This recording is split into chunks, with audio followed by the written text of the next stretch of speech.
అయితే దాన్ని దేవుడికి కనెక్ట్ చేస్తారు. శివుడు దేనికి సంబంధించినటువంటి వాడు చెప్పు నాకు. డిస్ట్రాయర్. అటామిక్ రియాక్టర్ షేప్ ఎప్పుడైనా గమనించావా? శివలింగం షేప్లోనే ఎందుకు ఉండాలా? ఓపెన్ హ్యామరు, భగవద్గీత ఎక్కడ కనెక్షను? గాడ్ పార్టికల్ని కనుక్కునేదానికి పెద్ద పరిశోధనా సంస్థ ఏర్పడింది. ఆ పరిశోధనా సంస్థ ముందు ఎవరి విగ్రహం ఉందో ఒకసారి చూడమను. దాని పట్ల విశ్వనాథ శాస్త్రి గారు అని ఒక పేరు విన్నా. హిట్లర్ ఎందుకు తీసుకెళ్ళాడు అసలు? సూర్యుడికి మనకు ఎంత దూరం ఉందో మన వాళ్ళు చెప్పారు. హనుమాన్ చాలీసాలో ఉంది. ఇంగ్లాండ్లో ఉన్న హౌస్ ఆఫ్ కామన్స్కి వెళ్ళి ఏమని రిపోర్ట్ చేశాడు తెలుసా వాడు? నా ముక్కు కోయబడింది, నా ముక్కు మళ్ళా అతికించబడింది. That was the first recorded plastic surgery in the history of medical sciences. Chemicals తో బంగారం తయారు చేశారా? విషాల్ని అమృతంగా వాడేవాళ్ళు. This was recorded. కానీ మనకేం తెలియదు. మనం ఈ ప్రపంచానికి 0 మాత్రమే ఇచ్చాం. అది వ్యంగ్యంగా చెప్పుకుంటాం. బృహదీశ్వరాలయం దాదాపు 1200 టన్నుల రాయి గర్భగుడి పైకి ఎక్కించారు. అంత ఎత్తుకు ఎట్లా ఎక్కించారు అనేది ఒక పెద్ద రీసెర్చ్. దేవాలయాల మీద బూతు బొమ్మలు ఎందుకు? సెక్స్లో ద హయ్యెస్ట్ ఎట్లా తీసుకోవాలా అనేది అనేక రకాలుగా నీకు చెప్పడానికి ప్రయత్నం చేశారు. ఈ దేవాలయాలను మాత్రమే తీసుకుంటే నువ్వు ఒక 100 ఎపిసోడ్లు చేయొచ్చు. 100 నమ్మినారు. ఒక అద్భుతమైన సైంటిస్ట్ని నువ్వు దొంగ కేసులు పెట్టి ఇంకా ఎట్లా తయారవుతుంది ఈ దేశంలో సైన్స్? ఈ రోజు వరకు ఎంతమంది సైంటిస్టులు చనిపోయారో తెలుసా నీకు? చంపబడ్డారో చనిపోయారో కాదు. మనకు చిన్నప్పటి నుంచి పుస్తకాల్లో పెట్టిన చరిత్ర కాదు నేను చెప్తున్నది. అసలు నిజమైనటువంటి చరిత్ర ఏదైతే ఉందో దాన్ని తెలుసుకోండి. వేదాలు ఓన్లీ సర్టెన్ పీపుల్ కైనా అందరూ చేయొచ్చా? అసలు వేదాల్ని దర్శించినటువంటి ఋషుల్లో దాదాపు చాలా మంది నాన్ బ్రాహ్మిన్స్.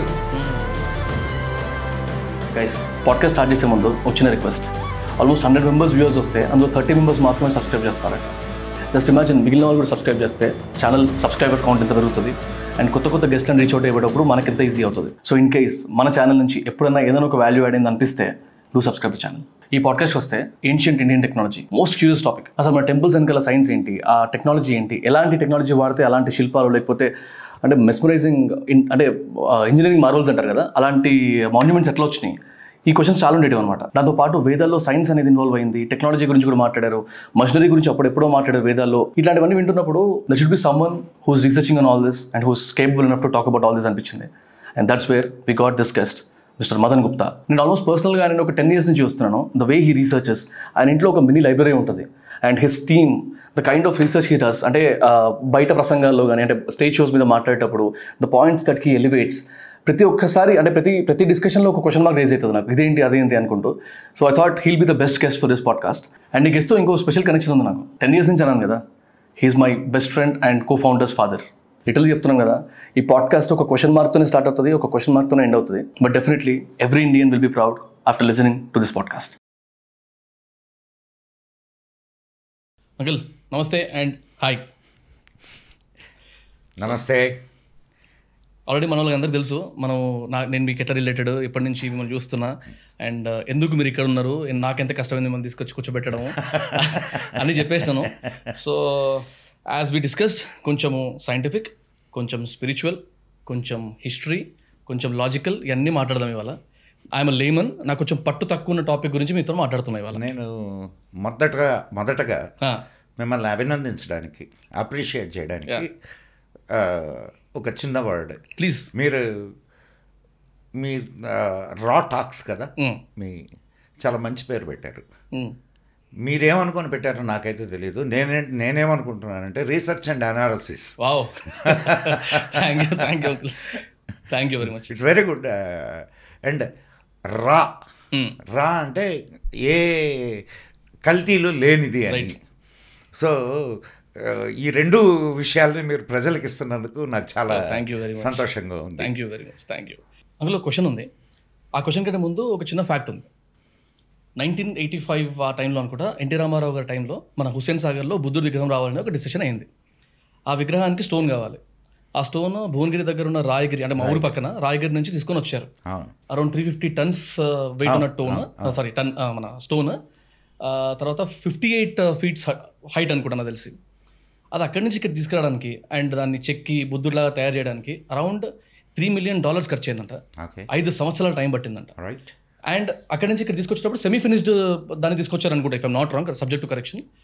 ఆ స్టోన్ అక్కడి నుంచి ఇక్కడ తీసుకురావడానికి 11 days 12 days పట్టిందంట అక్కడి నుంచి ఇక్కడ తీసుకురావడానికి. రోడ్లన్నీ బంద్ చేసి కొన్ని రోడ్లు వైడెన్ చేసుకొని, అంటే ఒక స్టోన్ని, అంటే ఒక బుద్ధుడి విగ్రహం 58 feet ఉన్న బుద్ధుడి విగ్రహం చేయడానికి అన్ని రోజులు, అన్ని సంవత్సరాలు, అన్ని కోట్ల ఖర్చు, అంత ట్రాన్స్పోర్టేషన్, అంటే ఇంత టైం స్పెండ్ చేసి అట్లాంటి ఒక స్టోన్ తీసుకొస్తే ఇప్పుడు అదొక మంచి హైదరాబాద్లో ఒక వండర్లా తయారైంది.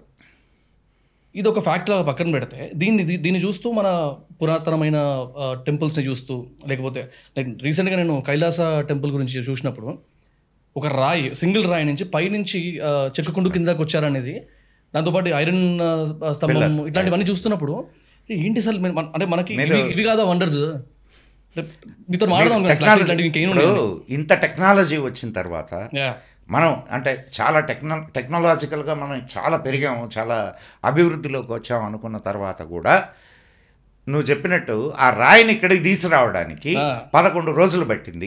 అండ్ ఆ రాయిని చెక్కడానికి ఎన్ని రోజులు బట్టి ఉంటుంది? 5 సంవత్సరాలు అంట మరి. కానీ మీకు ఇంకా ఒక మార్వెల్ చెప్తాను నేనండి.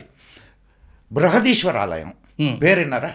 అంటే నేను రీసెర్చ్లో బృహదీశ్వర ఆలయం, దాంట్లో ఉన్న గొప్పతనం ఏంటంటే అది దాదాపు 1200 టన్నుల రాయి. ఆ రాయిని గోపురం మీదకి ఎక్కించారు, గర్భగుడి పైకి ఎక్కించారు. అంత ఎత్తుకి ఎట్లా ఎక్కించారు అనేది ఒక పెద్ద రీసెర్చ్. ఏది నువ్వు ఇంత టెక్నాలజీ ఉన్నప్పుడు 11 రోజులు పట్టిన దీన్ని ఆ రాయిని అక్కడికి ఎక్కించారు. ఏ టెక్నాలజీ ఉన్నదో మనకు తెలియదు. టెక్నాలజీ లేదు అనడానికి లేదు. ఎందుకనంటే ఇప్పుడే మనకు ఉండేదే టెక్నాలజీ, అప్పుడు అసలు టెక్నాలజీ లేదు అనడం మూర్ఖత్వం. అది ఎందుకు? ఏ టెక్నాలజీ లేకుండా ఇన్ని వేల సంవత్సరాల నుంచి మన వాళ్ళు ఎగ్జిస్ట్ అవుతున్నారు అని అంటే అది అనూహ్యమైనటువంటి విషయం. లేదు అంటే టెక్నాలజీ లేదనే ప్రసక్తి. అంటే ఫస్ట్ ఆఫ్ ఆల్ అది ఒక $1 million క్వశ్చన్. ఇందాక కైలాస టెంపుల్ గురించి నువ్వు కైలాష్ టెంపుల్ చెప్పావు కదా, కైలాష్ టెంపుల్ చెక్కడానికి 65 సంవత్సరాలు పట్టింది. అండ్ నీకు దాంట్లో ఉన్న గొప్పతనం ఏమిటంటే అసలు that is a engineering Marvel. It's a engineering Marvel. నువ్వు ఆ టెంపుల్ని కానీ చూస్తే నమ్మలేవు. వాళ్ళు పెద్ద కొండని, అది బండ అనుకో, పెద్ద బండ, దాన్ని మొత్తం టెంపుల్ ఎట్లుండాలో మొత్తం ముందే డిజైన్ చేసుకొని ఉండాలి. డిజైన్ చేసుకొని ఏ స్తంభం ఎక్కడుండాలా, ఏ ద్వారం ఎక్కడుండాలా, ఎంత డిస్టెన్స్ ఉండాలా, దీని షేప్ ఎట్లుండాలా అనేది పైనుంచి కింద దాకా చెక్కుకుంటూ వచ్చారు అని అంటే కొన్ని వేల టన్నుల గ్రావెల్ని బయటకు తీశారు. దాన్ని చెక్కుతూ మరి అదొక్కటే కాదు, దానికి ఇంకా దాన్ని ధ్వంసం చేయడానికి ఔరంగజేబు 6 నెలలు 1200 మంది పనివాళ్ళని పెడితే 10% దాన్ని డెస్ట్రాయ్ చేయగలిగారు. అసలు అటువంటి వాటిని డెస్ట్రాయ్ చేయాలని అనుకోవాలడం అది ఎంత దారుణమైన విషయమో. సో ఇటువంటి మార్వెల్స్కి మనం వారసులం. అది మనం ఆలోచించాల్సింది. నువ్వు ఒక్కసారి కానీ భారతదేశం అంతా కానీ తిరిగితే, నేను ఆల్మోస్ట్ భారతదేశం తిరిగాను నేను, ఒక్కొక్క చోట ఒక్కొక్క మార్వెల్ నువ్వు ఊహించలేవు. ఇప్పుడు మన కొత్తగా రామ మందిరం కట్టారు కదా, కట్టారు. అక్కడ వాళ్ళు ఒక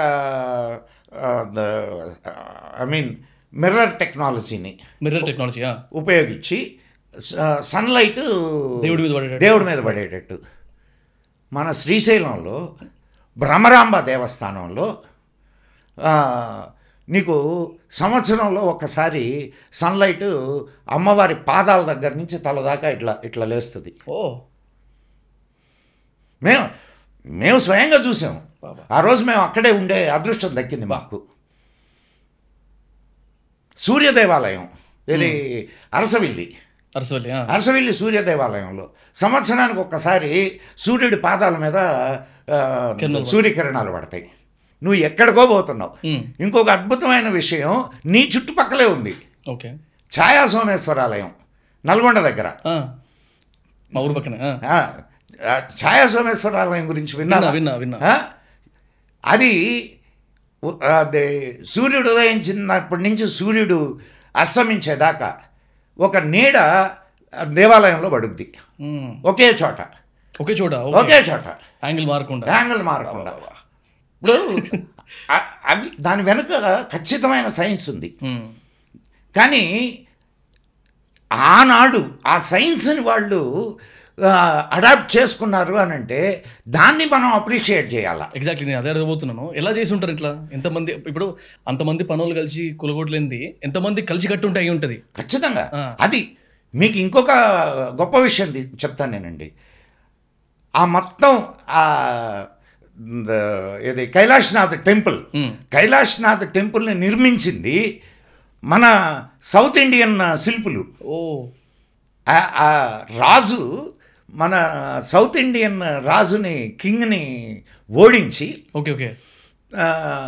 నీకు ఏం కావాలని ఆయన నీ రాజ్యం నీకు ఇచ్చేస్తాను, నాకు ఒక కళ ఉంది, ఆ కళని నేను నిజం చేసుకోవాలా, నువ్వు అద్భుతమైనటువంటి ఆలయాలు నిర్మింపజేసావు, నీ శిల్పులు నాకు పంపించని అడిగాడు.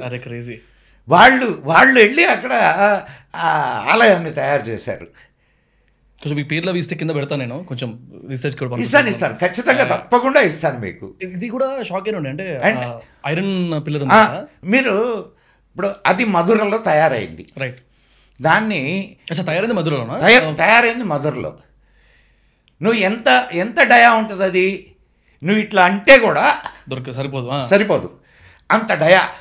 అంత డయా ఉన్న ఐరన్ పిల్లరు మధుర నుంచి ఢిల్లీలో ఉన్న మెహర్గంజ్ వరకు తరలించారు అని అంటే ఎట్లా తరలించుంటారు? 100 టన్నులు.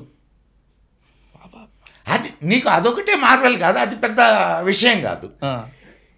ఇప్పటి వరకు అఫ్కోర్స్ చుట్టూ రాజకీయ నాయకులు ఉన్నా అది తుప్పుపట్ల. అంకుల్ కొన్ని సట్లు ఇట్లా వేస్తూ ఉంటారు అన్నమాట, కొంచెం గ్రహించండి. తుప్పు పట్టలేదు. అండ్ అంత ఎత్తు స్తంభాన్ని అక్కడి నుంచి ఎట్లా తీసుకొని వచ్చారు అనే దానికి నీకు అసలు రహస్యం చెప్తాను. దాన్ని బ్లాక్స్గా తీసుకొని వచ్చారు. ఓకే, ఇంత బ్లాక్స్గా తీసుకొని వచ్చారు. తీసుకొని వచ్చి ఇక్కడ ఒక బ్లాక్ మీద ఒక బ్లాక్ పెట్టి వెల్డింగ్ చేశారు. Welding and you don't find that welding also polished మొత్తం. నీకు అది పాలిషా ఎట్లా అనేది అర్థం కాదు. సో ఇటువంటి మార్వెల్స్ మన దేశంలో ఉన్నాయి. దాన్ని విజయస్తంభం అంటారు. విజయస్తంభం ఇంకోటి కూడా ఉంది కదా, ఆ పేరుతో ఇంకోటి కూడా ఉంది. అదే విజయస్తంభం అదే. అండ్ ఇంకొక ఆశ్చర్యకరమైన విషయం చెప్తానండి. దాని పేరేం పేరు? మెహర్గంజ్.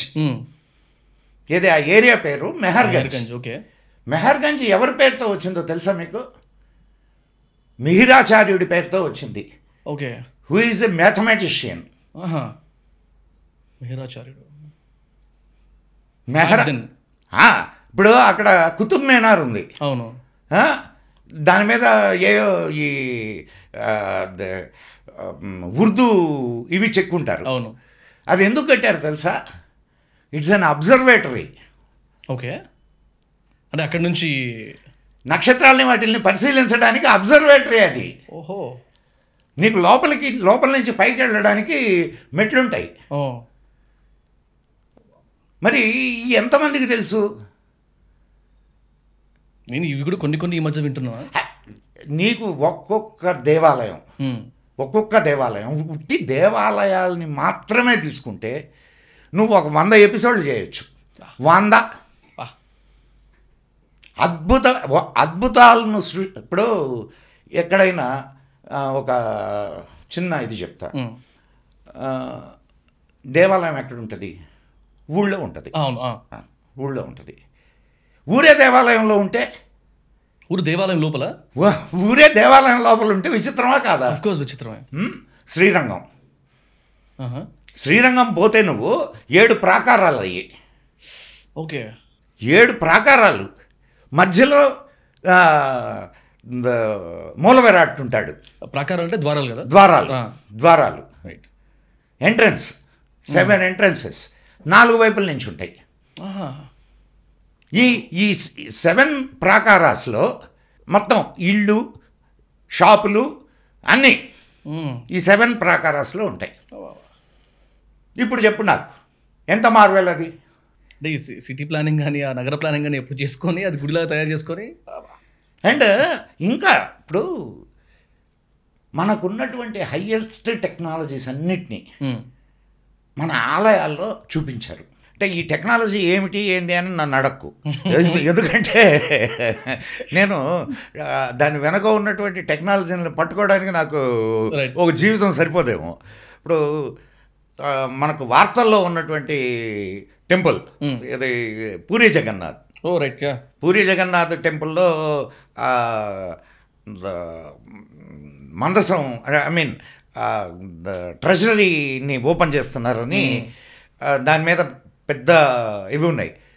అసలు పూరి జగన్నాథ్కి సంబంధించి చాలా విచిత్రాలు ఉన్నాయి. నీకు జస్ట్ ఒక 2 విచిత్రాలు మాత్రం చెప్తాను. ఇప్పుడు ఈ పూరి జగన్నాథ్ దేవాలయం మీద ప్రతిరోజు ఒక ఫ్లాగ్ని ఎగరేస్తారు, జెండాని. అది ఒక సైడ్ ఎగురుతుంది, అది గాలికి వ్యతిరేక దిశలో ఎగురుద్ది.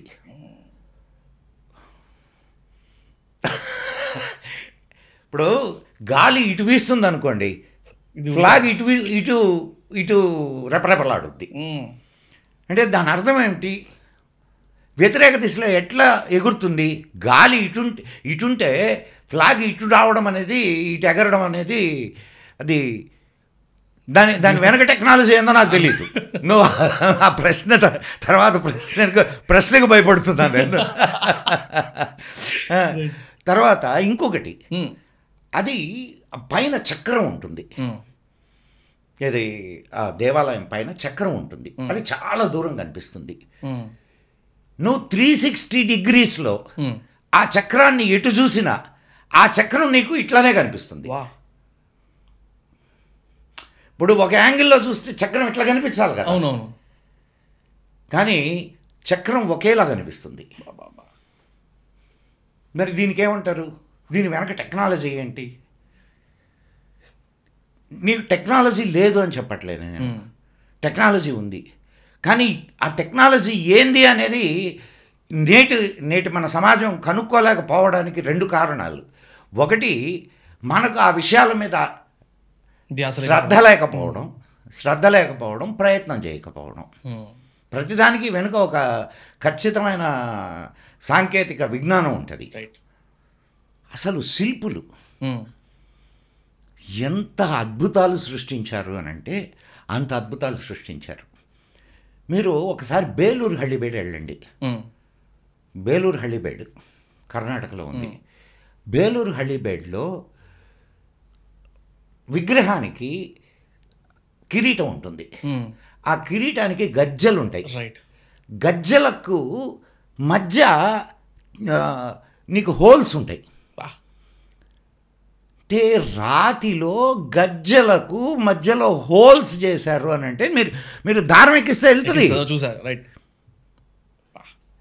మీకు ఇక్కడ ఆలోచించాల్సింది అది కాదు, ఇంకొక గొప్ప విషయం ఉంది ఇక్కడ ఆలోచించాల్సింది. అంటే అది సృష్టించింది గొప్ప విషయమే, కానీ అటువంటిది చెక్కడానికి ఎటువంటి టూల్ కావాలా? ఎగ్జాక్ట్లీ. ఎంత సన్న టూల్ ఉండాలా? నీకు సూది లాంటి టూల్ ఉండాలా. నువ్వు సూదిని పెడితే రాయిని కొడితే ఏమవుతుంది? ఇరిగిపోద్ది కదా. కానీ ఇరగనటువంటి టెంపర్మెంట్ ఉన్నటువంటి టూల్ని ఆ రోజు తయారు చేసుకున్నారు వాళ్ళు. ఎలాంటి ఎంత సూక్ష్మమైన డ్రిల్లింగ్ బిట్స్ వాళ్ళు తయారు చేసుకోగలిగారు అనేది ఆలోచించు. అంత మెటలర్జీ మనకు ఉండేది, అంత మెటలర్జీ ఉండేది. నీకు ఒక్క ఉదాహరణ ఇందాక చెప్పినటువంటి మన ఐరన్ పిల్లర్ తుప్పు పట్టలేదు అని అంటే అదొక్కటి చాలు. అదొకటి కాదు, భారతదేశంలో అటువంటి ఐరన్ పిల్లర్స్ చాలా ఉన్నాయి, చాలా ఉన్నాయి. వాళ్ళకి అప్పటికే తెలుసు ఎలాంటివి వాడితే తుప్పు పట్టదు. అండ్ ఇండియన్ స్వర్డ్స్ ప్రపంచవ్యాప్తంగా చాలా అత్యున్నతమైనటువంటి కాస్ట్లీ స్వర్డ్స్. కారణం ఏంటంటే చాలా పదునుగా ఉంటాయి, చాలా స్ట్రాంగ్గా ఉంటాయి అండ్ తుప్పు పట్టవు. బాబా, నీకు ఇంకొక ఆశ్చర్యకరమైన విషయం చెప్తాను నేను. అలెగ్జాండర్ ఈ దేశం మీదకి దండయాత్రకు వచ్చి వాడు ఏం తీసిపోయాడు తెలుసా? కాశీ నుంచి 2 కత్తులు తయారు చేసే వాళ్ళని తీసుకెళ్ళాడు.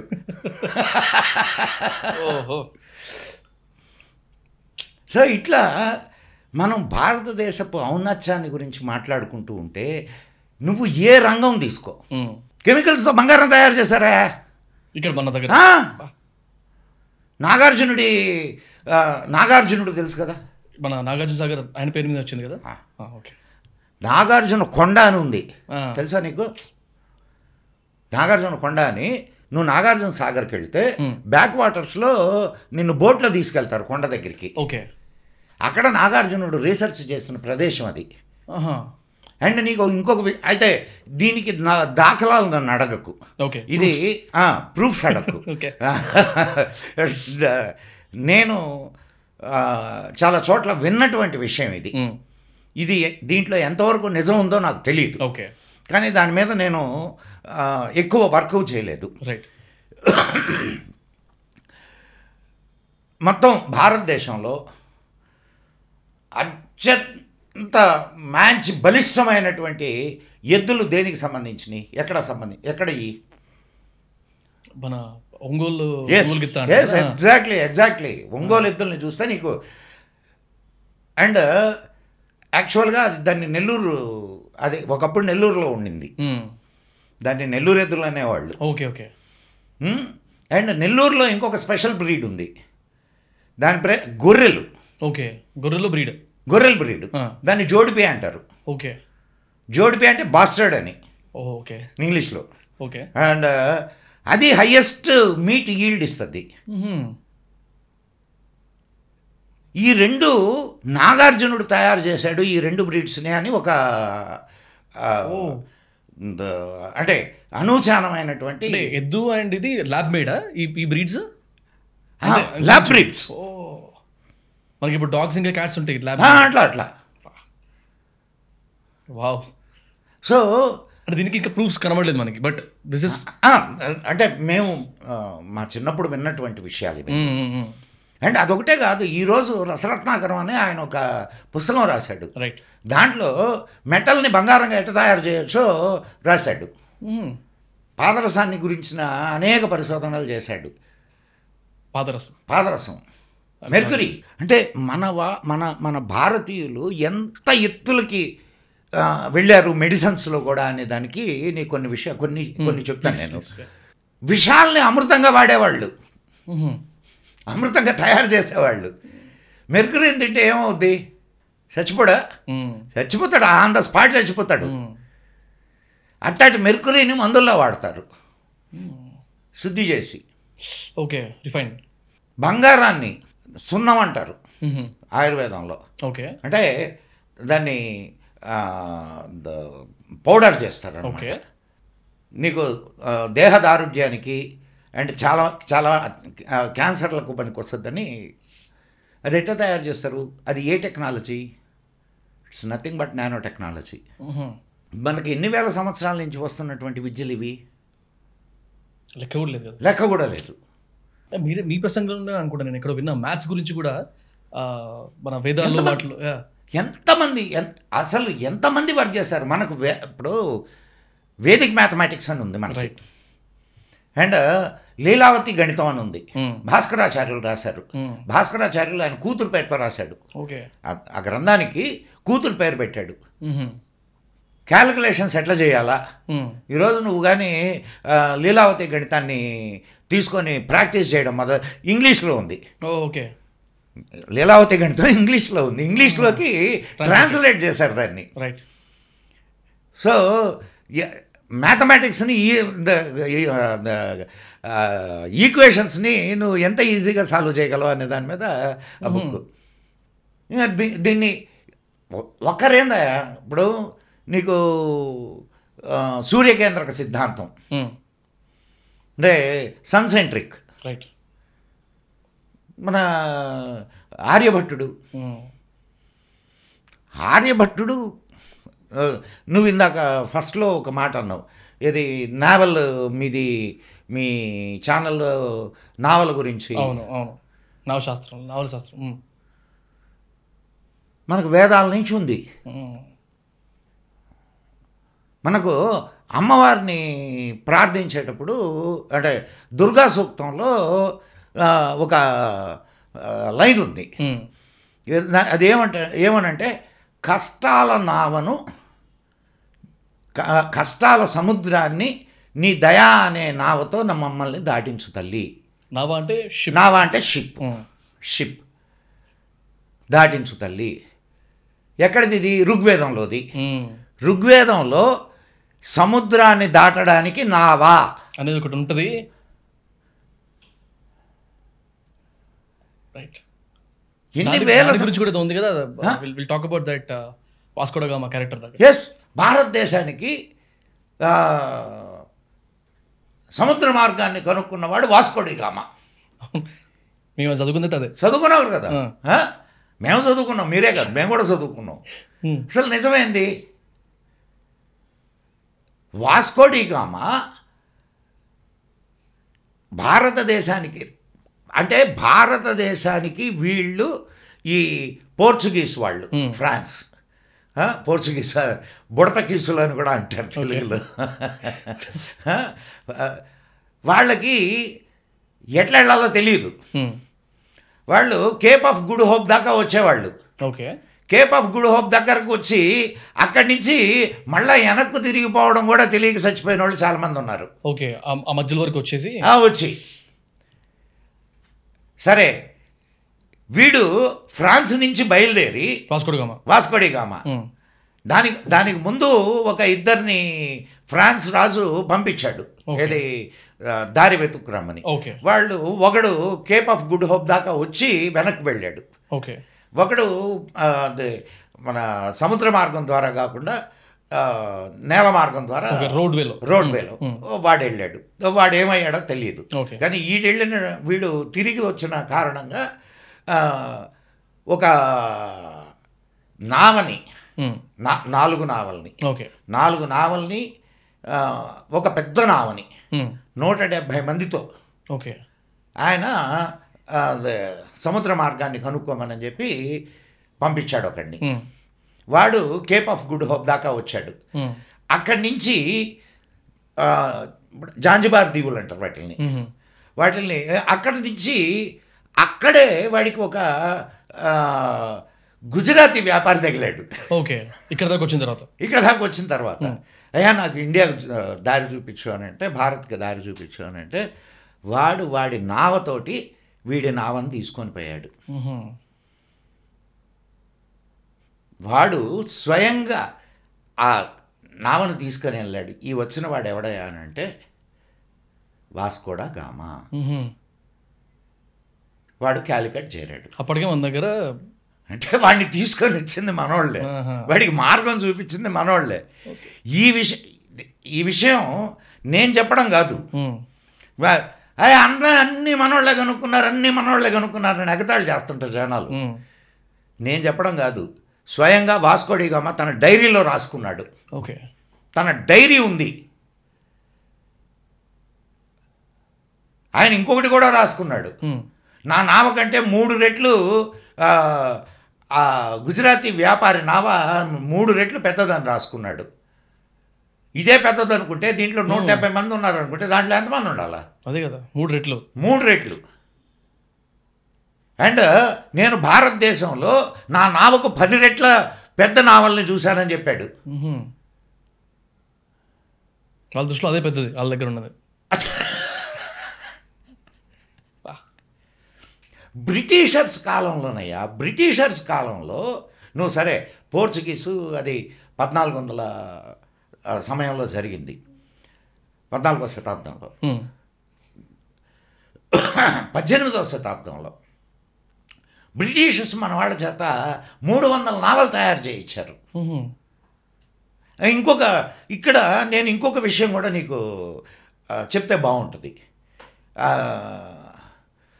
హౌస్ ఆఫ్ కామన్స్లో నేను ఊరికనే హౌస్ ఆఫ్ కామన్స్ ఎందుకు తీస్తున్నానంటే ఇట్స్ అన్ ఎవిడెంటికల్ రికార్డెడ్ ఎవిడెన్స్. ఒక చర్చ స్టార్ట్ అయింది. ఏంటంటే మనం నౌకా పరిశ్రమ పెడదాం అని బ్రిటిషర్స్ డిసైడ్ చేసుకున్నారు. బ్రిటిషర్స్ డిసైడ్ చేసుకుంటే వాళ్ళల్లో వచ్చినటువంటి సజెషన్స్ ఏంటో తెలుసా, మనం భారతీయుల్ని ఇచ్చేసి మనం అంత గొప్ప నావల్ని తయారు చేయలేము, కానీ భారతీయులు వాడి పడేసిన నావలు ఉంటాయి కదా, ఆ నావలు మళ్ళీ ఇంకొక 25 సంవత్సరాలు పనిచేస్తాయి, ఆ నావల్ని తీసుకొని మనం వ్యాపారం చేద్దామని చెప్పి డెసిషన్ తీసుకున్నారు. ఇది అక్కడ అయిన చర్చ, దాని నుంచి వచ్చిన చర్చ.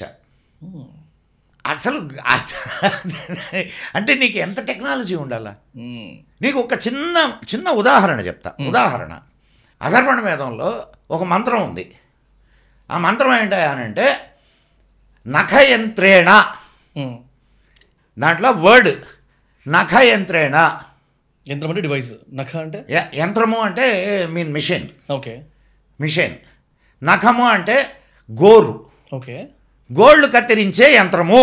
ఓహో, గోళ్ళు కత్తిరించే దానికి ఒక యంత్రం ఉందన్న సంగతి. ఈరోజు మనం గోళ్ళు కత్తిరించుకోవడానికి ఈ యంత్రాన్ని గురించి దాంట్లో నీకు అథర్వణ వేదంలో చెప్పారు. నీకు దీనివల్ల కొన్ని 2 విషయాలు నీకు అర్థం కావాలా. ఒకటి, నీకు మెటలర్జీ మీద ఐడియా ఉండాలి, అంతే కదా, మెటల్తో కథ తయారైంది. యంత్రం గురించి కూడా నీకు తెలుసు అనే సంగతి దీని ద్వారా తెలుస్తుంది. ఇంకొక ఉదాహరణ, అదే అథర్వణ వేదం నుంచి. దాంట్లో ఇంకొక మంత్రం ఉంది. ఆ మంత్రంలో ఒక స్త్రీకి యుద్ధంలో కాలు పోతే అశ్విని దేవతలు ఇనుప కాలు అమర్చారు. ఓహో, దీనివల్ల ఏమర్థమవుతుంది చెప్పండి నాకు. బేసిక్లీ సర్జరీస్ కూడా అయినాయి, కాళ్ళకు కూడా, అంటే బాడీ లోపల పెట్టినారు దాని అర్థమా. ఇనుపకాలు. ఇప్పుడు ఈరోజు కృత్రిమ ఐ మీన్ ఆర్టిఫిషియల్ లెగ్స్ని మనకి ఇచ్చేస్తున్నారు కదా. ఆ రోజే ఆర్టిఫిషియల్ లెగ్ని ఇచ్చేశారు. ఒకటి. ఇంకొకటి నువ్వు మర్చిపోతున్నావు. ఎవరికి అమర్చారు? ఒక స్త్రీకి. ఎక్కడ దెబ్బ తగిలితే అమర్చారు? యుద్ధంలో. అంటే యుద్ధంలో స్త్రీలు పాల్గొనేవాళ్ళు అనే సంగతి నీకు ఇక్కడ విశదం కావట్లేదా? అవునా కదా? మనోళ్ళు స్త్రీలను అడగదొక్కారు, స్త్రీలని అజ్జేశారు, స్త్రీలని ఇచ్చేశారు. భారతదేశంలో స్త్రీలకు అత్యున్నతమైనటువంటి స్థానం ఇవ్వబడింది. స్త్రీలు యుద్ధాల్లో పాల్గొన్నారు. మనకు రామాయణ కాలంలో కూడా దశరథుడితో పాటు మన కైకమ్మ యుద్ధానికి పోద్ది. అక్కడ కదా ఆయనకు 3 వరాలు ఇస్తాడు. అంటే ఆమె వారియర్ అనే కదా. ఈ మధ్య కాలంలో కూడా ఏది మన ముస్లిం ఇన్వేషన్స్ జరిగినప్పుడు కూడా స్త్రీల సైన్యం ఉండేది. దానికి తగిన దాఖలాలు ఉన్నాయి. ఇంకా నువ్వు స్త్రీ అబల, స్త్రీ వంటింటి కుందేలు, స్త్రీకి ఏం చేతరాదు, అప్పటి నుంచే అవుతుంది అనుకుంటారు అందరూ. ఈ మాటలన్నీ మన మైండ్ని బ్రెయిన్ వాష్ చేయడానికి ఉపయోగించినారు, అంతకంటే వేరే ఏం లేదు. సరే, ఇంకొక మంచి ఉదాహరణ నీకు చెప్తాను. Who is the first president of America? George Washington ఎట్లా చచ్చిపోయాడు తెలుసా మీకు? సమ్ సర్జికల్ ప్రాసెస్లో చనిపోయినారని తెలుసు. I tell you you can search in your Google how the George Washington died అని అంటే దాని మీద కథనం అంతా వస్తుంది. నీకు దానికి సంబంధించినటువంటి స్టోరీ చెప్తాను. చెప్పండి. ఆయన జార్జ్ వాషింగ్టన్కి రోజు ఒక డాక్టరు ఆయన్ని ట్రీట్ చేసేవాడు, అంటే ఆయన బాగోగులు చూసుకునేవాడు. ఒకసారి ఆ డాక్టర్ వేరే ఊరికి పోయాడు. ఓకే. ఆ డాక్టర్ వేరే ఊరికి పోతే జార్జ్ వాషింగ్టన్ ఉదయాన్నే లేచి మార్నింగ్ వాక్కి వెళ్ళొచ్చేవాడు. చలి కారణంగా ఆయనకి థ్రోట్లో గరగరా అనిపించడం మొదలుపెట్టింది. కాస్త సోర్ థ్రోట్. అరే డాక్టర్ లేడే అని వేరే డాక్టర్ని తీసుకొని వచ్చారు. ఇదే ఉందిలేండి, చిన్న ఇది పోతుందిలేండి. సోర్ థ్రోట్ ఎంత ఈజీ టు రెక్టిఫైయో అంత డేంజరస్ రెక్టిఫై చేయకపోతే. కారణం ఏంటంటే బ్యాక్టీరియా అటాక్ అవుద్ది, ఇరిటేట్ అవుద్ది. ఇక్కడ హార్ట్ దగ్గరనే ఉంటుంది, చాలా easy to pass the bacteria to the heart. Okay okay, so నీకు నేను సైంటిఫిక్ దీనికి వెళ్ళట్లేదు. పాపం ఆయన చాలా ప్రయత్నం చేశాడు, తగ్గల. ఆయన పాత డాక్టర్ కూడా వచ్చాడు, పరీక్షించి ఇంకేం లేదండి, ఒళ్ళంతా ఇన్ఫెక్ట్ అయిపోయింది అని చెప్పి ఆయన్ని మంచానికి కట్టేసి ఆయన శరీరంలో రక్తం తీశారు, అందుకు చచ్చాడు. అంటే రక్తం తీశారంటే దీనికి అంటే ఇన్ఫెక్షన్ పోవడానికి, అది వాళ్ళ తెలివి. కానీ అంటే నేను ఎందుకు చెప్పానంటే ఇది మీ ఇంట్లో నీకు సోర్ త్రోట్ వస్తే మీ అమ్మమ్మో నాయనమ్మో ఏం చేస్తారు? వేడి నీళ్ళలో కొంచెం పసుపు తీసి ఉప్పు పసుపు వేసి గాగులు చేయమంటారు. అంతే. ఇప్పుడు నువ్వు ఏం ఆలోచించాలా? నీ అమ్మమ్మ నాయనమ్మకు తెలిసినటువంటి వైద్యం అక్కడ అమెరికాలో డాక్టర్కి తెలియలా. అది ప్రెసిడెంట్ చూసే డాక్టర్కి. ఎందుకయ్యా సర్జరీకి who is the father of surgery? సుశ్రుతుడు. ఎవరు? ఇండియన్ కదా. క్యాటరాక్ట్ని ఫస్ట్ ఆపరేట్ చేసినటువంటి వాడు. ఒక వెంట్రుకని నిలువుగా చీల్చగలిగినటువంటి పదునైన కత్తులు వాళ్ళు ఆపరేషన్కి వాడేవాళ్ళు. ఎంత అద్భుతమైన సర్జరీలు చేశారో ఆనాటి కాలంలో. నీకు ఒక ఉదాహరణ చెప్తా. వాడి పేరు రాబర్ట్. వాడు గుర్రం మీద పోతున్నాడు, వాడి ముక్కు తెగ్గోయబడి ఉంది, కట్ అయిపోయింది. వాడు గుర్రం మీద పోతుంటే ఒక ఊరు దగ్గర ఉండే కుమ్మర అతను చూశాడు. చూసి ఏంది నీ ముఖ్యమైంది అని అడిగాడు. ముఖ్యమైందని అడిగితే కింద పడ్డాను, తెగిపోయింది. వాడు చూసి ఇది కింద పడితే తెగిందిలాగా లేదు, ఎవరో కావాలని నిన్ను అవమానించడానికి కోసారు అని అన్నాడు. అంటే మనకు నాక్ కాట్నా అంటారు. నాక్ కాట్నా అంటే అవమానించడం. అది ఇప్పుడు రామాయణంలో శూర్పణఖ ముక్కు చెవులు కాస్తారు, ఇది అవమానించడం. ఇంకెందుకులే చెప్పుకుంటే బెటరు అని వాడు అసలు నిజం చెప్పాడు. నేను టిప్పు సుల్తాన్ మీదకి యుద్ధానికి పోయాను, నేను ఆంగ్లేయ కమాండర్ని, నేను 4 సార్లు పోయాను, 4 సార్లు ఓడిపోయాను, 5వ సారి పోయేసరికి ఇంక టిప్పు సుల్తాన్ కోపం వచ్చి నా ముక్కు కట్ చేశాడయా అని అన్నాడు. మరి నువ్వు ఇట్లనే నీ దేశానికి పోతావా అని అడిగాడు వాడు. మరి ఏం చేయాలా అని అన్నాడు. ఏం చేయాలా అని అంటే, నేను ముక్కు అతికిస్తాను నీకు, నువ్వు అతికించుకుంటావా? ముక్కు అతికించడం ఏందిరా, కొత్త కదా, వాడికి కాదు ఎవరికైనా లేదు.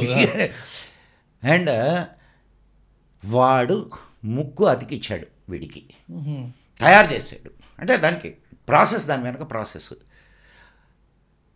వీడు ఇంగ్లాండ్లో ఉన్న హౌస్ ఆఫ్ కామన్స్కి వెళ్ళి అక్కడ రిపోర్ట్ ఇచ్చాడు. This was recorded. ఏమని రిపోర్ట్ చేశాడు తెలుసా వాడు?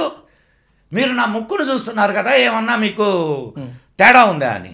ఏం తేడా లేదు అంటే, ఇప్పుడంటే నీకు ఫోటోలు గీటోలు తీసుకుంటున్నావు కాబట్టి ఎవిడెన్సెస్ ఉంటాయి, అప్పుడు ఆ మార్కు కూడా లేకుండా వాడు ఇచ్చేశాడు. వాడు జరిగిన సంఘటన అంతా చెప్పాడు హౌస్ ఆఫ్ కామన్స్లో. ఇది జరిగింది, నా ముక్కు కోయబడింది, నా ముక్కు మళ్ళా అతికించబడింది. That was the first recorded plastic surgery in the history of medical sciences.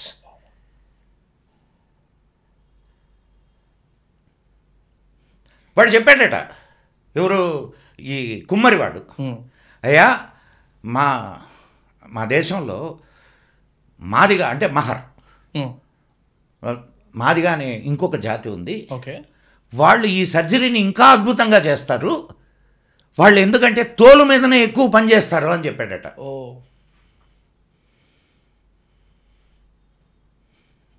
మనం ఈరోజు ఎవరినైతే అంటరాని వాళ్ళనో లేకపోతే ఇంకొకటనో దళితులనో ఏదేదో పెట్టి పిలుస్తున్నామో వాళ్ళు ఎంత పెద్ద సైంటిస్టులు.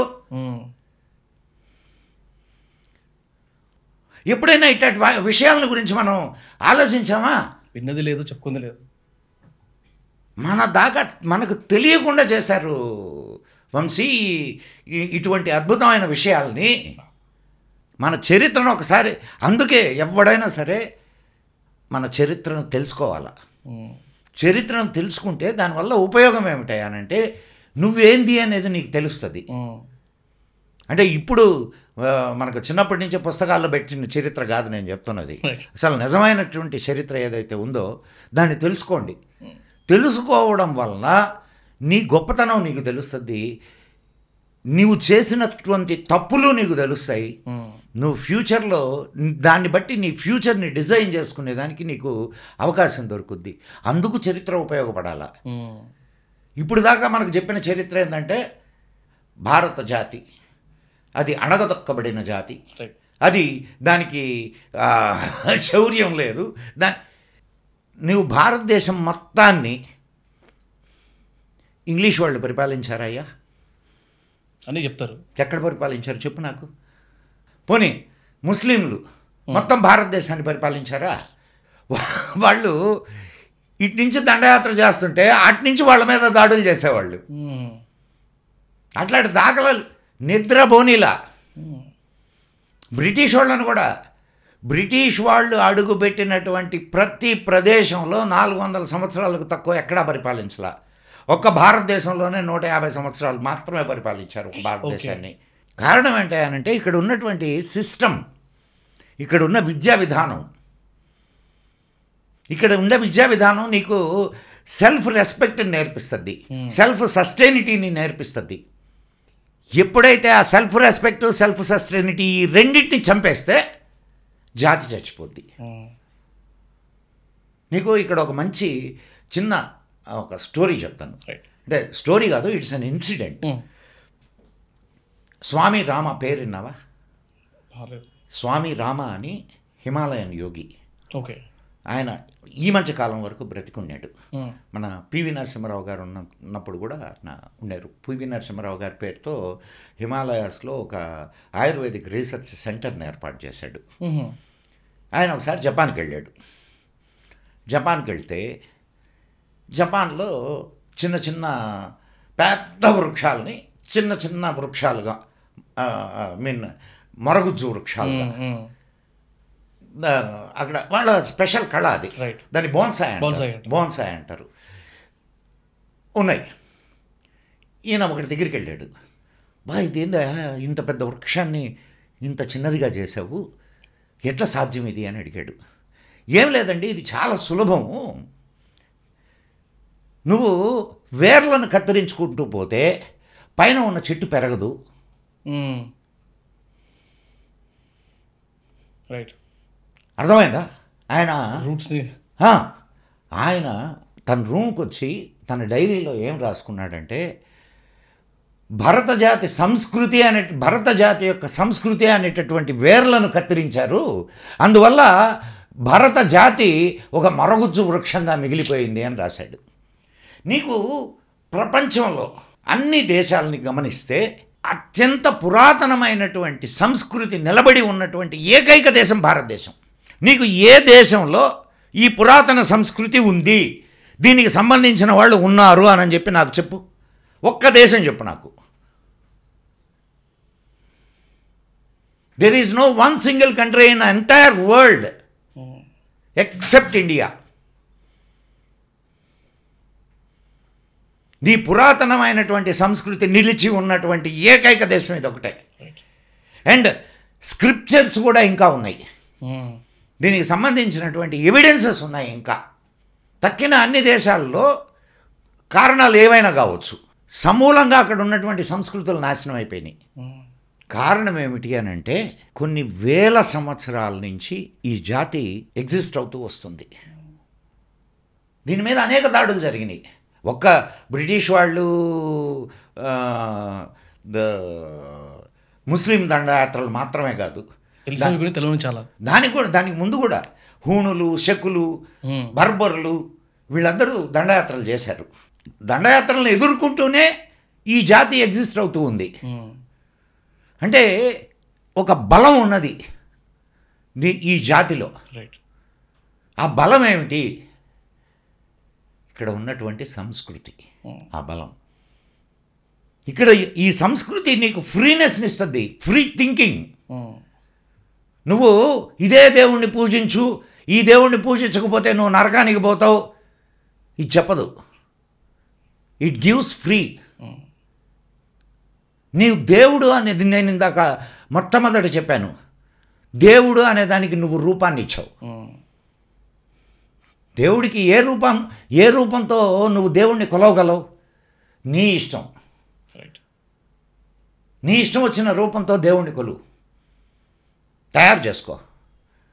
నువ్వు మన మన్యంలోకి వెళ్దాం ఎప్పుడైనా, అక్కడ ఒక ఇటుక రాయిని పెడతారు, దానికి బొట్లు పెడతారు, అమ్మవారిని మొక్కుతారు కాదా? ఒక చెట్టుకు దగ్గరికి పోతారు, అక్కడ పసుపు పూస్తారు, దానికి బొట్లు పెడతారు.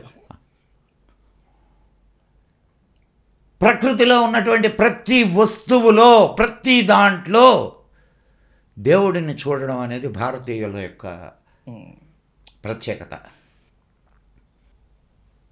అండ్ కొందరు చెప్తుంటారు, దేవుడు ఏదో పెద్ద రౌడీ షీటర్ లాగా, నువ్వు నన్ను పూజించకపోతే నీకు.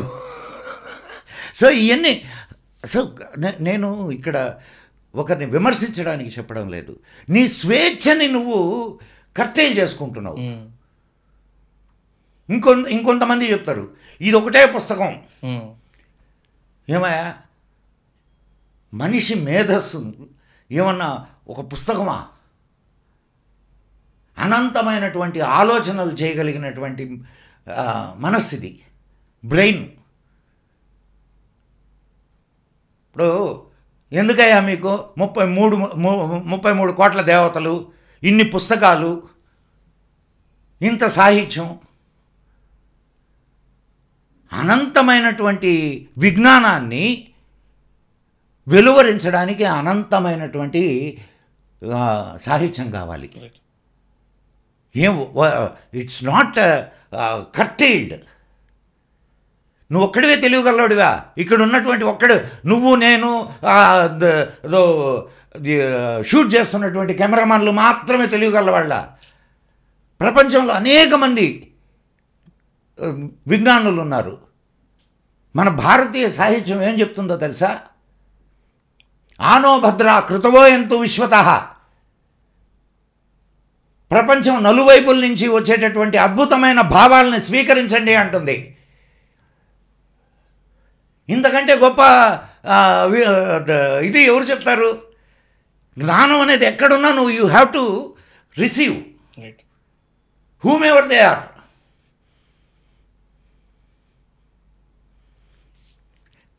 ఇది అంటే మనం మన విశాలత్వాన్ని మర్చిపోయి సంకుచిత్వంలోకి వెళ్ళిపోతున్నాం మనం. ఆ సంకుచితత్వం వద్దు, విశాలత్వంలోకి రమ్మని నీకు మన సనాతన ధర్మం బోధిస్తుంది. ఇది మనం అంటే చాలా చింతించాల్సిన విషయం ఇది. అండ్ భగవద్గీతలో జ్ఞానయోగం అని ఉంది. మీరు ఒకసారి అంటే మనం భగవద్గీత చదవం, మన పురాణాల గురించి మనకు తెలియదు, మన సాహిత్యం గురించి తెలియదు మనకి. చదవండి జ్ఞానయోగం. జ్ఞానయోగంలో ఏం చెప్పబడిందో తెలుసా నీకు?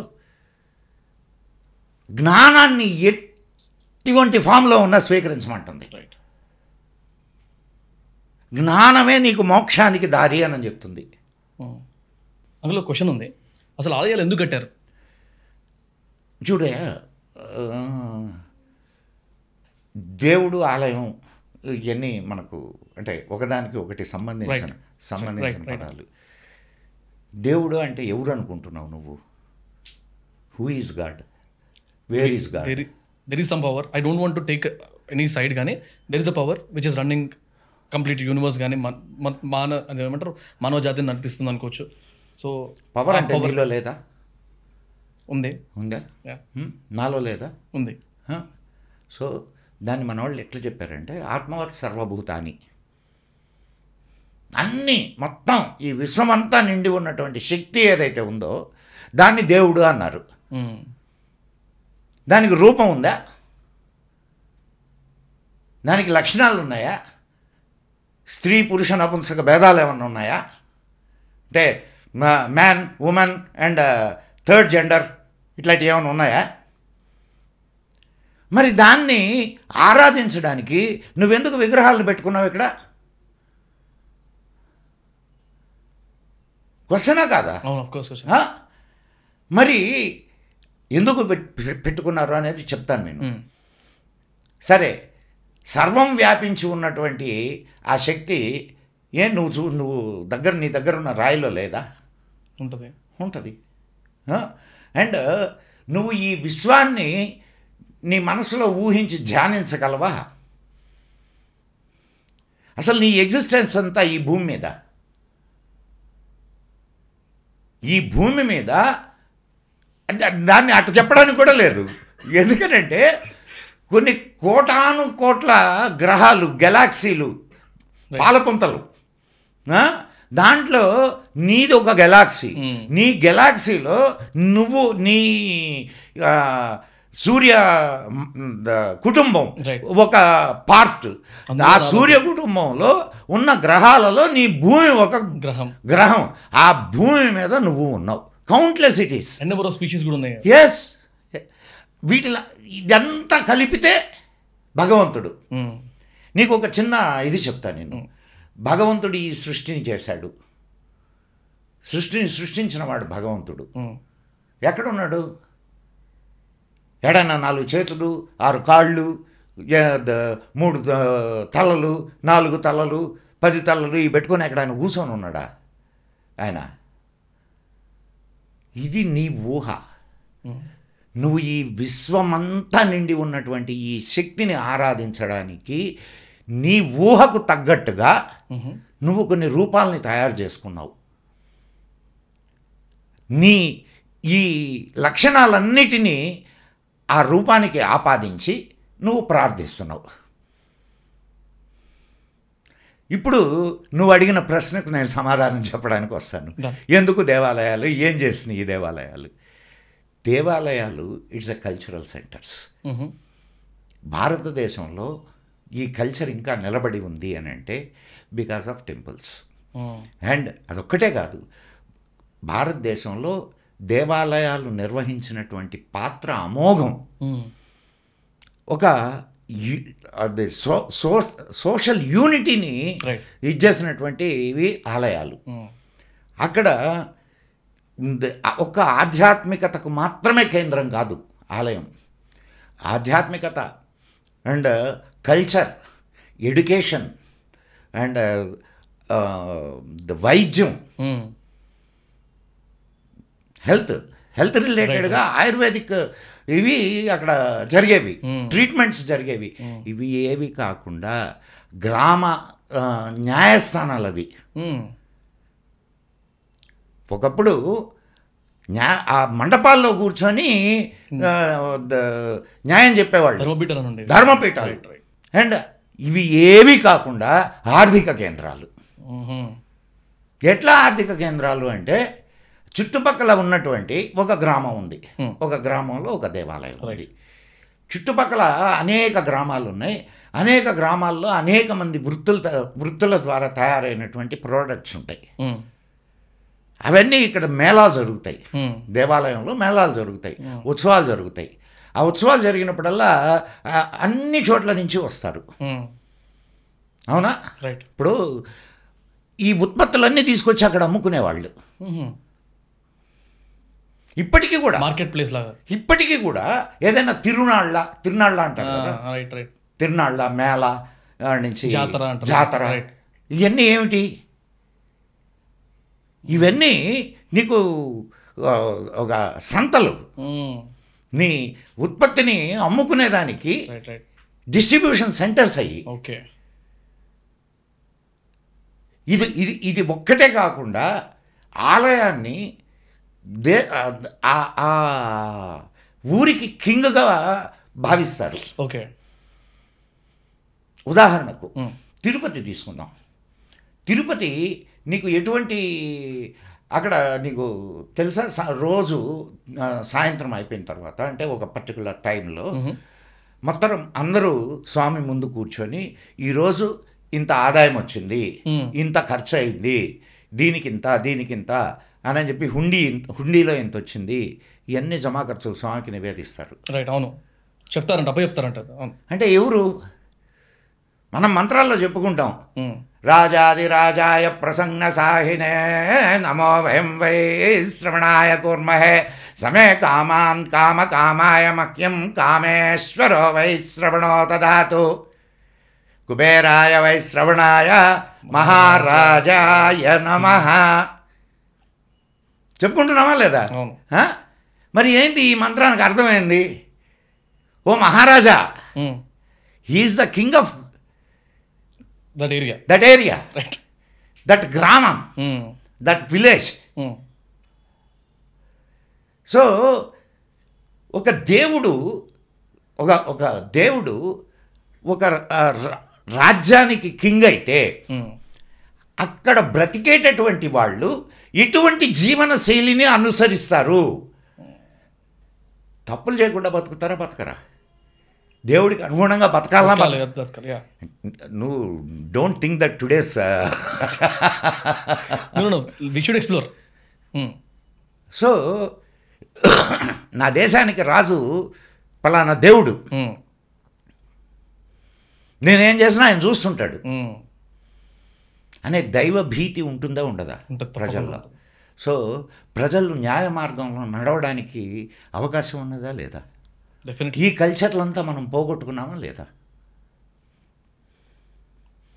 అండ్ ఎన్ని కళలు దేవాలయాల నుంచి ఇదైనాయి, నృత్యం, సంగీతం. రైట్.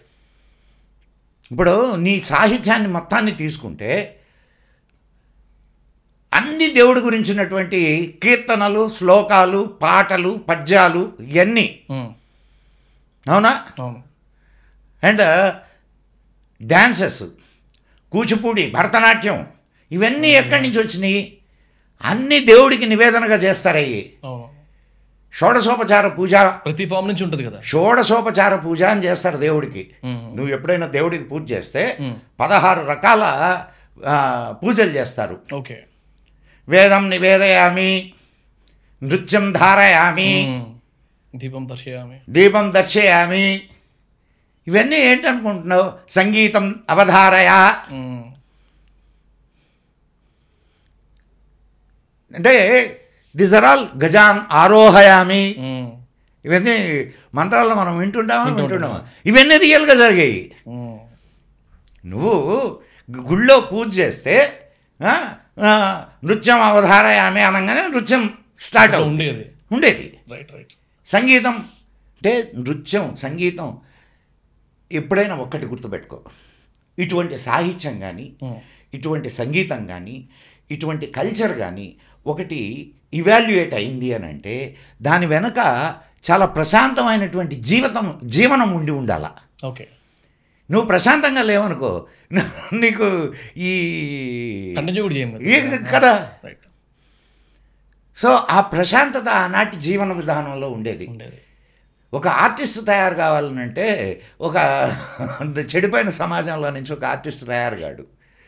ఒక ఆర్టిస్ట్ తయారు కావాలంటే ఒక ప్రశాంతమైనటువంటి ఒక బొమ్మ వేయాలనుకున్నాడు అనుకో, చాలా ప్రశాంతమైన మానసిక స్థితి ఉండాలా. Basic logic. సో ఆనాడు ఎన్ని తయారైనవి అని అంటే ఆనాడు మానసిక స్థితి చాలా ప్రశాంతమైనటువంటి స్థితి ఉండేది. ఇది అర్థమవుతుందా లేదా? ఎగ్జాక్ట్లీ. మన దీనికంటే ముందైన పాడ్కాస్ట్లోనే మాట్లాడాను అనమాట. మనకు ఓయూలో సరస్వతి దేవి టెంపుల్లో కూర్చున్నప్పుడు నాకు చాలా ప్రశాంతంగా ఉండేది. దాని రీజన్ ఏంటి అని అడిగా. అట్లా కూర్చున్నా, ఆయన కూడా అట్లా ఇంచుమించు ఎలాంటి ఆన్సర్ ఇచ్చారనమాట. So I can connect. ఒకటే కాదు, ఇంకొక అద్భుతమైన రీజన్ ఉంది. అసలు దేవాలయాలకు వెళ్ళాలి అని అంటే 5 రకాల విధానాలని పాటించాల. 5 రకాల శుద్ధులు: దేహశుద్ధి, వస్త్రశుద్ధి, మనశ్శుద్ధి, వాక్శుద్ధి, ఆహార శుద్ధి. రైట్. నువ్వు అన్నం తినకుండా పోవద్దని చెప్పలా. శుద్ధిగా తిని ఉపవాసం పోవాలి. శుద్ధమైన పరిశుద్ధమైన ఆహారం అంటే సాత్విక ఆహారం తీసుకో. ఎదవ ఆడి ఈడు ఇంకా ఎదవ మాటలన్నీ మాట్లాడుకుంటా దేవాలయానికి పోవద్దు. వాక్శుద్ధి. అండ్ ఏదంటే అది ఆలోచించుకుంటా దేవాలయానికి పోవద్దు. మనస్సు దేవుడి మీద కేంద్రీకరించి వెళ్ళాల. వీటికి సహకరించాలి అని అంటే నీ శరీరం శుభ్రంగా ఉండాలి. అండ్ వస్త్రశుద్ధి, ఉతికిన బట్టలు వేసుకొని వెళ్ళు. దీనివల్ల నీకు ప్రశాంతమైనటువంటి మానసిక స్థితి ఏర్పడుద్ది. అండ్ అక్కడ కూర్చున్నంతసేపు నువ్వు ఎట్లా వెళ్తావు? ఒక్కడవే వెళ్తావా? ఫ్యామిలీతో వెళ్ళావనుకో ఒక ఫ్యామిలీ బైండింగ్నెస్ అక్కడ ఉంటుందా? అండ్ సోషల్ అక్కడికి నీ ఊర్లో ఉండే వాళ్ళందరూ వస్తారా? సో వాళ్ళందరితో నీకు బైండింగ్ ఏర్పడుద్దా? అండ్ ఒక ఉత్సవం జరిగితే నీకు ఆ ఊళ్ళో ఉండే అన్ని కులాల వాళ్ళు ఒక్కొక్క పని తీసుకొని చేస్తారు. ఒకరు స్వామికి నైవేద్యం పెట్టడానికి కుండలు తయారు చేస్తారు, ఒకరు పల్లకి మోస్తారు, ఒకరు చిమ్ముతారు, ఒకరు వంట చేస్తారు. సో అనేక రకాల కార్యక్రమాలు ఇవన్నీ సోషల్ బైండింగ్ ఉంటుంది. యూనిటీ. ఇది ఒకటే కాదు, ఇంకొకటి కూడా ఉంది. ఈ ఆలయాలు మనకి నేషనల్ ఇంటిగ్రిటీని కూడా సాధించినాయి. లైక్ తిరుపతికి ఎక్కడెక్కడి నుంచో వస్తారా? మొత్తం దేశం నలువైపుల నుంచి వస్తారు. వాళ్ళతోటి ఎవరే వీళ్ళు అక్కడి నుంచి వచ్చారు, వీళ్ళు ఇక్కడి నుంచి వచ్చారు, విదేశాల నుంచి కూడా వస్తున్నారు ఇప్పుడు. సో నేషనల్ ఇంటిగ్రిటీ కాకుండా ఇంటర్నేషనల్ ఇంటిగ్రిటీని కూడా. సో ఇది కూడా అది సాధిస్తుందా? దేశం మొత్తాన్ని రాజ్యాలుగా విభజింపబడి ఉండేవి ఇంతకుముందు. ఎవరో ఈ ఏరియాను ఒక రాజు పరిపాలించేవాడు, ఆ ఏరియాను ఒక రాజు పరిపాలించేవాడు, ఇంకో ఏరియాని ఇంకో రాజు పరిపాలించేవాడు. కానీ ఈ దేశాన్ని మొత్తాన్ని కలిపి ఉంచినటువంటి సిస్టమ్ ఏమిటి? This is the culture. నువ్వు ఉదయాన్నే అంటే ఎంతమంది చేస్తున్నారో ఎంతమంది చేయడం లేదో తెలియదు నాకు. సంకల్పం చెప్పుకుంటారు. సంకల్పంలో ఏం చెప్పుకుంటారు? భరతవర్షే భరతఖండే మేరోహ దక్షిణ దిగ్భాగే శ్రీశైలస్య వాయువ్య ప్రదేశే కృష్ణా కావేర్యో మధ్యప్రదేశే భాగ్యనగరే. అంటే నువ్వు ప్రతి క్షణం భరతవర్షం భరతఖండం, నువ్వెక్కడున్నావు ఇవన్నీ తలుచుకుంటున్నావు. ఇది ఒకటే కాదు, సమయాన్ని కూడా తలుచుకుంటారు. ఇప్పుడు సమయాన్ని గురించి చెప్పుకుంటూ పోతే మళ్ళీ అదో పెద్ద గ్రంథం మాట్లాడాల్సిన చాలా ఉంది. అదే అందుకే అంకుల్ నేను ఒక సిచ్యువేషన్ చెప్పి 2 క్వశ్చన్స్ చేస్తాను ఆ సిచ్యువేషన్ తగ్గట్టే. సో బేసిక్లీ ఒక 20-25 డేస్ బ్యాక్ అనుకుంటా మాకు గ్రూప్ డిస్కషన్ అవుతుంది. అంటే R&D అయితే ఏంటి సంగతి, నెక్స్ట్ స్పిరిచువల్ సైడ్ లేకపోతే హిస్టరీ సైడ్ ఇట్లాంటి వాటి గురించి టచ్ చేయాలా వద్దా అనే క్వశ్చన్ నుంచి స్టార్ట్ అయ్యి టచ్ చేస్తే ఏం టచ్ చేయొచ్చు ఈ టాపిక్ వచ్చినప్పుడు ఒక 1 hour లెంత్ డిస్కషన్లో అంటే వేరే వాళ్ళు కూడా జాయిన్ అయి ఉన్నారు. మా టీమే కాకుండా నేను పేరు చేయను వాళ్ళ పేర్లు, బట్ వాళ్ళు కూడా జాయిన్ అయి ఉన్నారు. కొంచెం నాకంటే ఏజ్డ్, కొంచెం ఎక్స్పీరియన్స్డ్, కొన్ని అన్నిటి మీద అవగాహన ఉన్న పర్సన్. అయితే ఈ మధ్యలో టాపిక్ వచ్చేది ప్రోటాన్, న్యూట్రాన్, ఎలక్ట్రాన్. ఈ మాట అనగానే మధ్యలో మా టీంలో నుంచి ఎవరో అని నాకు ఒక నేను కొన్ని చోట్ల చదివాను, ప్రోటాన్, న్యూట్రాన్, ఎలక్ట్రాన్స్కి బ్రహ్మ, విష్ణు, మహేశ్వరులు ఈ రెండింటికి కనెక్షన్ ఉందన్న అన్నమాట ఆ పర్సన్. మధ్యలో మా టీంలో ఒక పర్సన్, అగైన్ నేమైతే తీను. ఈ మాట అనగానే అవతల ఒక పర్సన్ కొంచెం ఎందుకో చిరాకు పడ్డాడు. పెద్దాన్ని దేవుడికి కనెక్ట్ చేస్తారు, స్పిరిచువాలిటీకి తెలియదు, సైన్స్ తెలియదు, నీకేం తెలియదు అనుకుంటే కొంచెం ట్రిగర్ చేసే మాటలు మాట్లాడి మొహంలో ఆ చిరాకునెస్ చూపించేసి పక్కకి వెళ్ళిపోయాడు అన్నమాట. ఆఫ్కోర్స్ ఆ టైంలో నాకు కొంచెం కోపం వచ్చింది. అరే తక్కువ చేసేందుకు మాట్లాడాలి. సరే విన్నాడు, లాజిక్ ఉంది లేకపోతే లేదు. ఆయన అన్ని పక్కకి వెళ్ళిపోయిన తర్వాత నాకు ఒక క్వశ్చన్ వచ్చింది. అసలు వేరే ఏం మాట్లాడినా కూడా స్పిరిచువాలిటీకి కనెక్ట్ చేస్తున్నాం కదా, నిజమేనా ఆ క్వశ్చన్? ఆయన అడిగిన క్వశ్చన్ అంటే తెలిసి చేస్తున్నావా తెలియక చేస్తున్నామా, అసలు నిజంగా కనెక్షన్ ఉందా లేదా అనే క్వశ్చన్ వచ్చిందనమాట. సో నా ఇన్సిడెంట్కి సంబంధించిన ఫస్ట్ క్వశ్చన్ ఇది. నెక్స్ట్ క్వశ్చన్ ఒకటి ఉంది, శివుడి గురించి కూడా టాపిక్ వచ్చింది కాబట్టి లింగం అనే వడికల్ దాని విగ్రహం అంటామా లేకపోతే ద టైప్ ఆఫ్ ప్రార్థన చేస్తాం కదా లింగానికి, లింగం స్పెషాలిటీ ఏంటి అనే దానికి నేను కొంచెం విన్నా బయట. అగైన్ దీన్ని కూడా సైన్స్కి బాగా కనెక్టెడ్ అని చెప్పి విన్నా. సో మీరు ఒకసారి ఎక్స్ప్లెయిన్ చేస్తే it will be very very nice. అంటే చూసే వాళ్ళకి కూడా చాలా తెలుస్తుంది అనిపించింది. సో ఈ 2 క్వశ్చన్స్కి నాకు ఆన్సర్ తప్పకుండా. యా బ్రహ్మ విష్ణు శివాత్మకమైనటువంటి 3 శక్తులు అణువులో తిరుగుతున్నాయి. ఈ విషయాన్ని చెప్పింది ఎవరు? కణాదుడు అనేటటువంటి మహర్షి. ఓకే. కణాదుడు, ఆయన పేరే కణాదుడు. ఓకే. కణాదుడు అంటే కణము, కణము అంటే ఆటం, కణము ఇట్స్ చిన్న పార్టికల్. ఆయన వైశేషిక సూత్రాలని ఒక పుస్తకం రాశాడు. అంటే నువ్వు ఈరోజు ఆటమిక్ ఎనర్జీని గురించి మాట్లాడుతున్నావు, ఆటమిక్ ఎనర్జీని గురించి ఈరోజు నీకు ఆటం బాంబు ఇవన్నీ. ఆటం బాంబును కనుక్కున్నది ఎవరు? అంటే ఇప్పుడైతే ఓపెన్ హ్యామర్ ఏం చెప్పాడో తెలుసా? భగవద్గీతలో అర్జునుడికి కృష్ణుడు బోధించినటువంటి విశ్వరూపం నాకు కనిపిస్తుంది అని చెప్పాడు. ఓపెన్ హ్యామరు భగవద్గీత ఎక్కడ కనెక్షను? ఇందాక మనం చెప్పుకున్నటువంటి అదే ఇందాక మనం ఈ విషయం కూడా చెప్పుకున్నాం, ఆధ్యాత్మికత లేని సైన్స్. నీకు కొన్ని విషయాలు కానీ న్యూటన్ వీళ్ళ లైఫ్స్ కానీ నువ్వు చదివితే వాళ్ళ లైఫ్స్లో మన భారతీయ సాహిత్యం ఎంత ప్రభావాన్ని చూపించింది అనేది మీకు తెలుస్తుంది. అండ్ ఇప్పుడు నువ్వు అడిగినటువంటి ప్రశ్నకి బ్రహ్మ విష్ణు శివాత్మకమైనటువంటి శక్తులు దాంట్లో తిరుగుతున్నాయి, neutron, electron, proton. What is Brahma Vishnu శివాత్మక శక్తులు? Brahma is creative. Right, creator. ఇప్పుడు ప్రతి శక్తిని మన వాళ్ళు ఒక రూపాన్ని ఇచ్చి దానికి ఒక అంటే సిస్టమ్ని, ఇప్పుడు ఇది ప్రొడక్టివ్ సిస్టమ్, ప్రొడక్టివ్ సిస్టమ్ కాబట్టి బ్రహ్మ, దానికి బ్రహ్మ అని పేరు పెట్టారు. అండ్ పోషక శక్తి ఏదైతే ఉందో అంటే ప్రొటెక్టివ్ ఏదైతే శక్తి ఉందో దానికి విష్ణు అని పెట్టారు. డిస్ట్రక్టివ్ శక్తి ఏదైతే ఉందో దానికి శివ అని పేరు పెట్టారు, డెస్ట్రాయర్ అని. ఓకే, ఈ 3 ఎలక్ట్రాన్, ప్రోటాన్, ఈ 3 శక్తులే. బయట చూడు, నీ శరీరంలో కూడా ఏ శక్తులు పనిచేస్తుంటాయి అంటే నువ్వు ఈ మాట అనగానే నువ్వు ఎక్కడో దేవుడి దగ్గరికి వెళ్ళిపోబాక, నువ్వు ఎనర్జీ అని తీసుకో దీన్ని. ఎనర్జీ అనేక రూపాల్లో ఉంటుంది కానీ ఎనర్జీ ఒకటే కదా. సో ఈ ఎనర్జీస్ ఈ ప్రకృతిలో అనేక రకాలైనటువంటి ఎనర్జీస్ ఉన్నాయి. ఒక్కో ఎనర్జీని ఒక్కో రూపంలో ఆరాధించడం మొదలుపెట్టారు మన వాళ్ళు.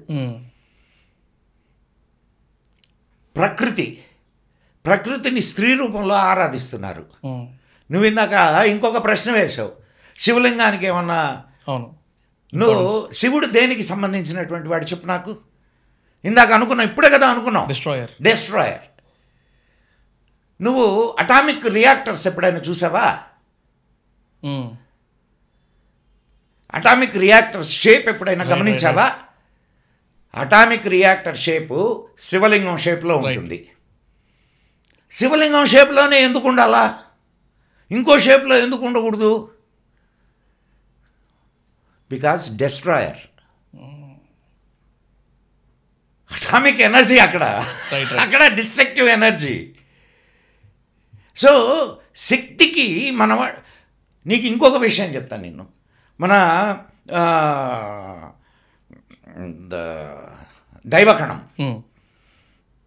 అంటే గాడ్ పార్టికల్ని కనుక్కునేదానికి ఒక పెద్ద పరిశోధనా సంస్థ ఏర్పడింది. అవునా? అవును. ఒక్కసారి నీతో పాటు మన వ్యూయర్స్కి కూడా ఒక చిన్న ఇది, ఆ పరిశోధనా సంస్థ ముందు ఎవరి విగ్రహం ఉందో ఒకసారి చూడమను. నేను చూసాను ఆల్రెడీ, మీరు కూడా చూడండి. రీసెర్చ్లో మనం చూసా, అక్కడ తాండవమాడుతున్నటువంటి శివుడి విగ్రహం ఉంది. అక్కడ నటరాజస్వామి, దానికి నటరాజ అని పేరు పెట్టుకున్నాం. తాండవమాడుతున్నటువంటి శివుడు అంటే ఈ విశ్వంలో డిస్ట్రక్టివ్ యాక్షన్ ఎలా ఉంది, అనే దాన్ని చూపించడానికి అది ప్రతీక. ఇంకా నువ్వు దాని గురించి చెప్పుకుంటా పోతే ఇంకా అదొక పెద్ద గ్రంథం అవుద్ది.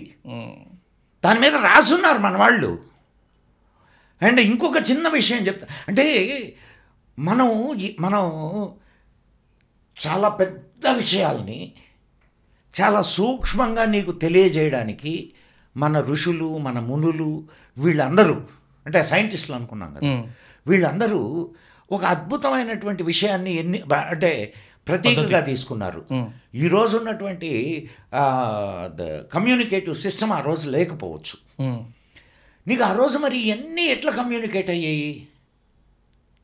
ఈ విజ్ఞానం అంతా స్ప్రెడ్ అయింది కదా, దేశం అంతా స్ప్రెడ్ అయింది. నీకు కన్యాకుమారిలో తెలిసి కాశ్మీరంలో తెలియకుండా లేదు. ఎట్లా స్ప్రెడ్ అయింది? ఎట్లా స్ప్రెడ్ అయ్యి ఉండొచ్చు అనుకుంటున్నారు మీరు? ఇప్పుడు నవగ్రహాలు, మనం దేవాలయానికి వెళ్తే నవగ్రహాలు ఉంటాయి, మనం చుట్టూ తిరిగి దండం పెట్టుకుంటాం. ఎప్పుడైనా గమనించారా మధ్యలో ఎవరు ఉంటారో? మధ్యలో సూర్యుడు ఉంటాడు, చుట్టూ 9 గ్రహాలు ఉంటాయి, సన్ సెంట్రిక్. ఎంత అద్భుతమైన ఉదాహరణ. సరే, ఈ నాలెడ్జ్ అంతా ఎట్లా ఫ్లో అయింది? ఎప్పటి నుంచి వస్తుంది ఈ నాలెడ్జ్ అంతా? ఎట్లా ఫ్లో అయింది నీ దాకా? సరే, ఇంకొక చిన్న విషయం చెప్తాను నేను ఇక్కడ, నీ నాలెడ్జ్ ఎట్లా ఫ్లో అయింది అని చెప్పడానికి. ప్రతి సంవత్సరం, ప్రతి 12 ఏళ్లకి ఒక నదికి పుష్కరాలు వస్తాయి. నదికి పుష్కరాలు ఎట్లా వస్తాయి? దాంట్లో ఆ నదిలో గురువు ప్రవేశిస్తాడు. గురువు ఈజ్ దేనికి ఇండికేషన్? ఆయన నాలెడ్జ్. గురువు కదా, గురువు. నువ్వు ప్లానెట్ అనుకో, లేకపోతే ఇంకోటి అనుకో, ఈజ్ ఫర్ నాలెడ్జ్. సో అక్కడంతా నీకు ఆ నదీ తీరం అంతా ఏం జరుగుతుంది? మనందరం వెళ్తాం, దాంట్లో మునుగుతాం, గమ్ముగా వచ్చేస్తాం. లేకపోతే ఏదో ఒక దేవాలయానికి వెళ్తాం, అక్కడ ఏదో రిచువల్స్ ఉంటాయి, అవి చేస్తాము, వచ్చేస్తాం. ఇదే ఈ సంవత్సరం రోజుల్లో జరిగినటువంటి ఆవిష్కరణలు, సైంటిఫిక్ డెవలప్మెంట్స్ ఏ ఉన్నాయో వాళ్ళందరూ వచ్చి ఒక చోట కూర్చొని సభ చేస్తారు. నాలెడ్జ్ని ఎక్స్చేంజ్ చేసుకుంటారు, దాని మీద డిబేట్స్ జరుగుతాయి, అక్కడి నుంచి స్ప్రెడ్ అవుద్ది. అలా వచ్చింది పుష్కరాలు అనేది. మరి మనకు ఈరోజు ఉండే షేపుల గురించి ఆలోచించబాక, వాటిని పెట్టినటువంటి వెనక వాటి ఉద్దేశం ఏమిటి అనేది ఆలోచించు. నీకు ఇప్పుడే చెప్పాను నేను, ఏది నవగ్రహాలు చుట్టూ ఉంటాయి, మధ్యలో సూర్యుడు ఉంటాడు. చూసుంటారు కదా అందరూ, మన వాళ్ళు అంతా చూసుంటారు. కానీ ఏందో దేవుడు, లోపలికి పోయాం, తిరిగాం, దండం పెట్టుకున్నాం. చాలా మందికి శని గురించి ఉంటుందని తెలుసు, అంతే. దండం పెట్టుకున్నాం, వచ్చేసాం, అయిపోయింది అంతే. కానీ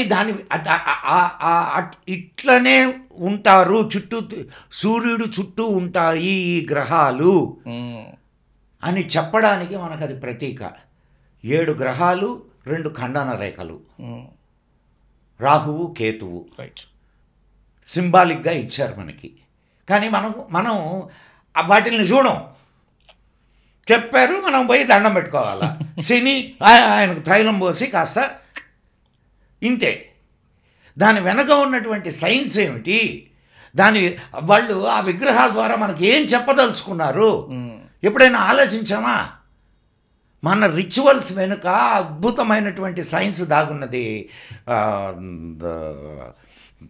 మీరు ఆ విషయాన్ని మనం గమనించడంలా వంశీ. ఇది నేను ఉత్తనే చెప్పట్లేదు, నీకు ఇంకొక ఉదాహరణ, మంచి ఉదాహరణ నేను ఇస్తాను చూడు. పెళ్ళిళ్ళల్లో తీసపోయి నక్షత్రాలు చూపిస్తారు.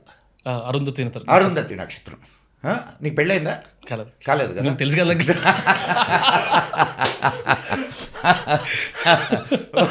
ఓకే, అరుంధతి నక్షత్రాన్ని చూపిస్తారు. పట్టపగులు నక్షత్రాలు కనిపిస్తాయా? ఆఫ్ కోర్స్ వీడికి పెళ్ళైన తర్వాత కనిపిస్తాయి, అది వేరే విషయం.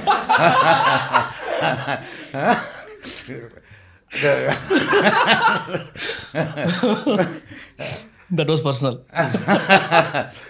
కనిపిస్తాయా? లేదు, కనిపించవు. కానీ నిజంగా నక్షత్రాలు లేవా అక్కడ? నాకు అది డౌట్ ఉండేది యాక్చువల్గా. నిజంగా లేవా నక్షత్రాలు అక్కడ? ఉన్నాయా లేవా? అంటే అంటే అరుంధతి అటు పక్కన పెట్టు, నీకు మార్నింగ్ అయినా సరే నక్షత్రాలు అక్కడ ఉన్నాయి. ఉంటాయా? సో వీళ్ళు ఆ నక్షత్రాన్ని చూపడంలో ఒక అద్భుతమైనటువంటి సైన్స్ దాగుంది. ఆ విషయం ఈనాటి వాళ్ళకి తెలియదు.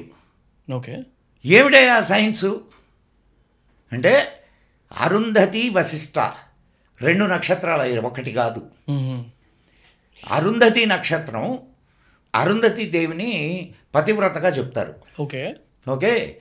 అండ్ వాళ్ళది ఎంత అన్యోన్యమైన దాంపత్యం అంటే మన పురాణాల ప్రకారం, మన వీటి ప్రకారం, శాస్త్రాల ప్రకారం చాలా అన్యోన్యమైన దాంపత్యం.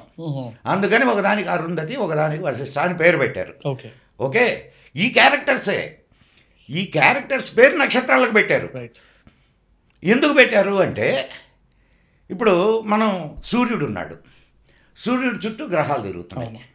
మామూలుగా ఏదైనా ఒక నక్షత్రం సెంట్రిక్గా తక్కినటువంటి గ్రహాలు తిరుగుతాయి. ఇది మన జనరల్.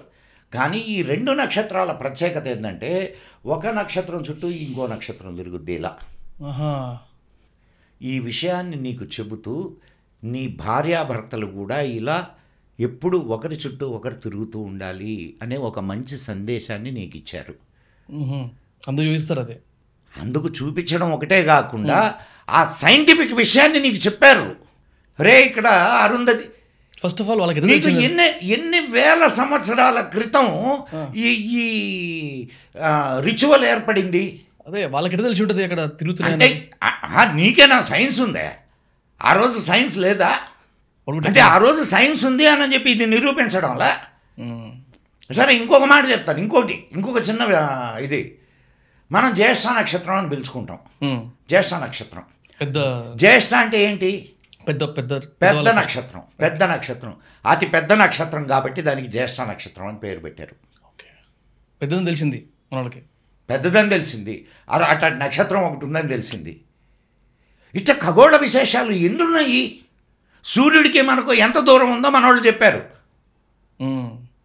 ఇన్ని లైట్ ఇయర్స్. రైట్.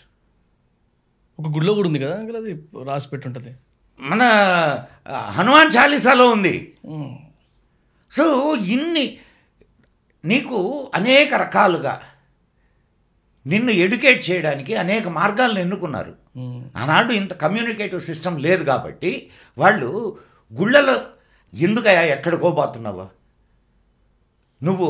ఈరోజు నీకు ఈ ప్రచార మాధ్యమాలు వచ్చినాయి కాబట్టి నువ్వు ఇన్ఫర్మేషన్ని చాలా ఈజీగా తీసుకోగలుగుతున్నావు. కానీ ఆనాడు ప్రసార మార్గాలు ఎక్కడున్నాయి?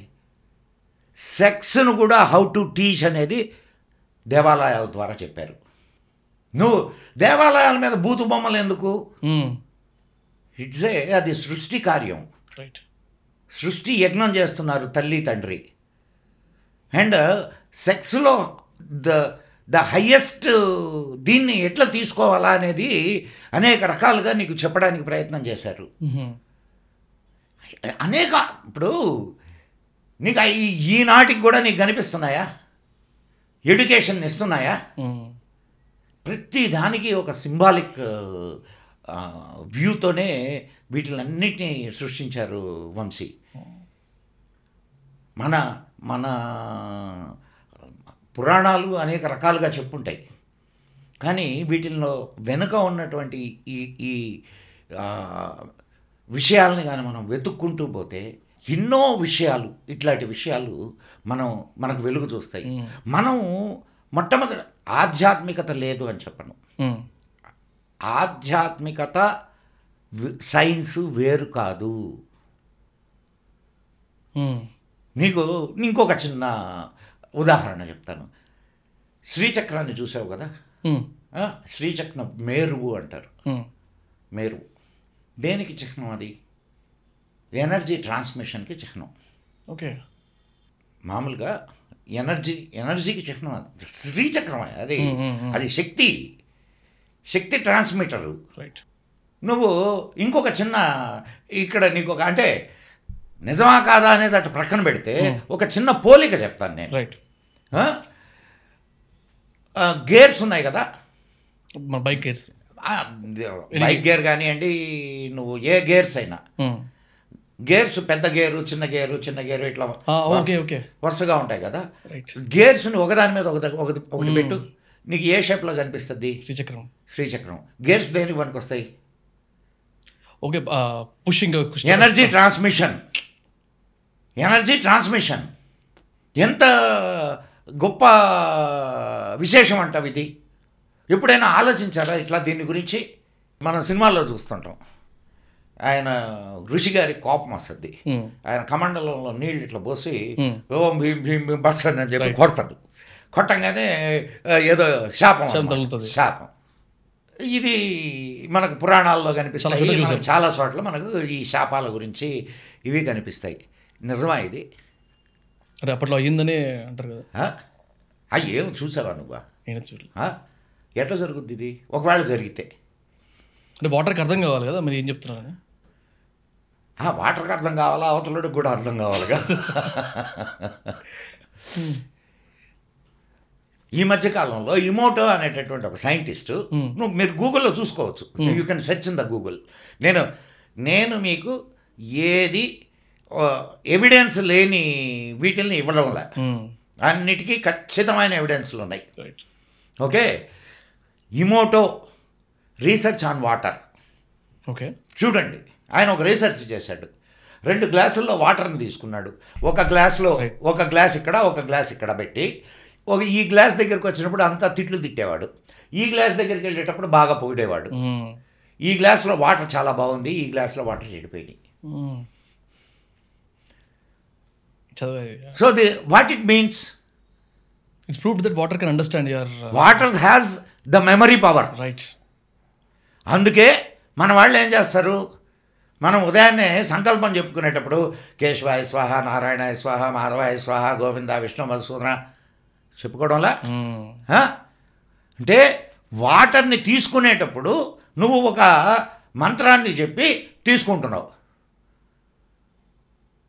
అన్నం తినేటప్పుడు కూడా చేతిలో నీళ్లు తీసుకొని ఇట్లా ఇచ్చేసి మళ్ళా అంటే స్మరణ, దైవ స్మరణ చేసి తీసుకుంటున్నావు. వాడు ఇప్పుడు రీసెర్చ్ చేశారు, అది అప్పటి నుంచే వస్తుంది. సో వాటర్కి ఆ శక్తి ఉంది. అండ్ నువ్వు ఏదైతే శపించదలుచుకున్నావో, mental power, thought power, thought ట్రాన్స్మిటర్గా త్రూ వాటర్ ఎనర్జీని నువ్వు ట్రాన్స్మిట్ చేస్తున్నావు. మనం మళ్ళీ ఇంకొంచెం విశ్లేషణలోకి వెళ్తాం. బ్రహ్మ, విష్ణు, మహేశ్వరుడు. So Brahma is for significance is what is Brahma's significance? క్రియేషన్కి ఏం కావాలా? నాలెడ్జ్ కావాలా. అందుకని సరస్వతిని ఇచ్చారు ఆయనకి. Okay, Saraswati is for knowledge. Right. Okay, నువ్వు ఏదైనా ఒకటి తయారు చేయాలంటే నాలెడ్జ్ ఉండాలా.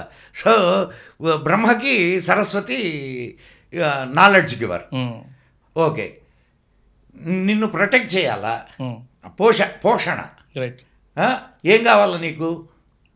ధనం కానీ, wealth, Lakshmi. Right. And destruction, సంహారక శక్తి. దానికి ఏం కావాలా? More power. అందుకని శక్తి.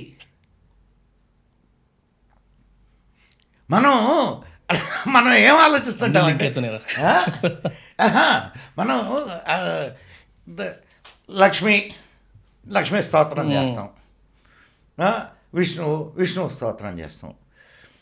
కానీ వీటి వెనుక ఆ శక్తులు, వాటికి ఇచ్చినటువంటి స్థానాలు, వీటి గురించి మనం ఎప్పుడూ ఆలోచించాం.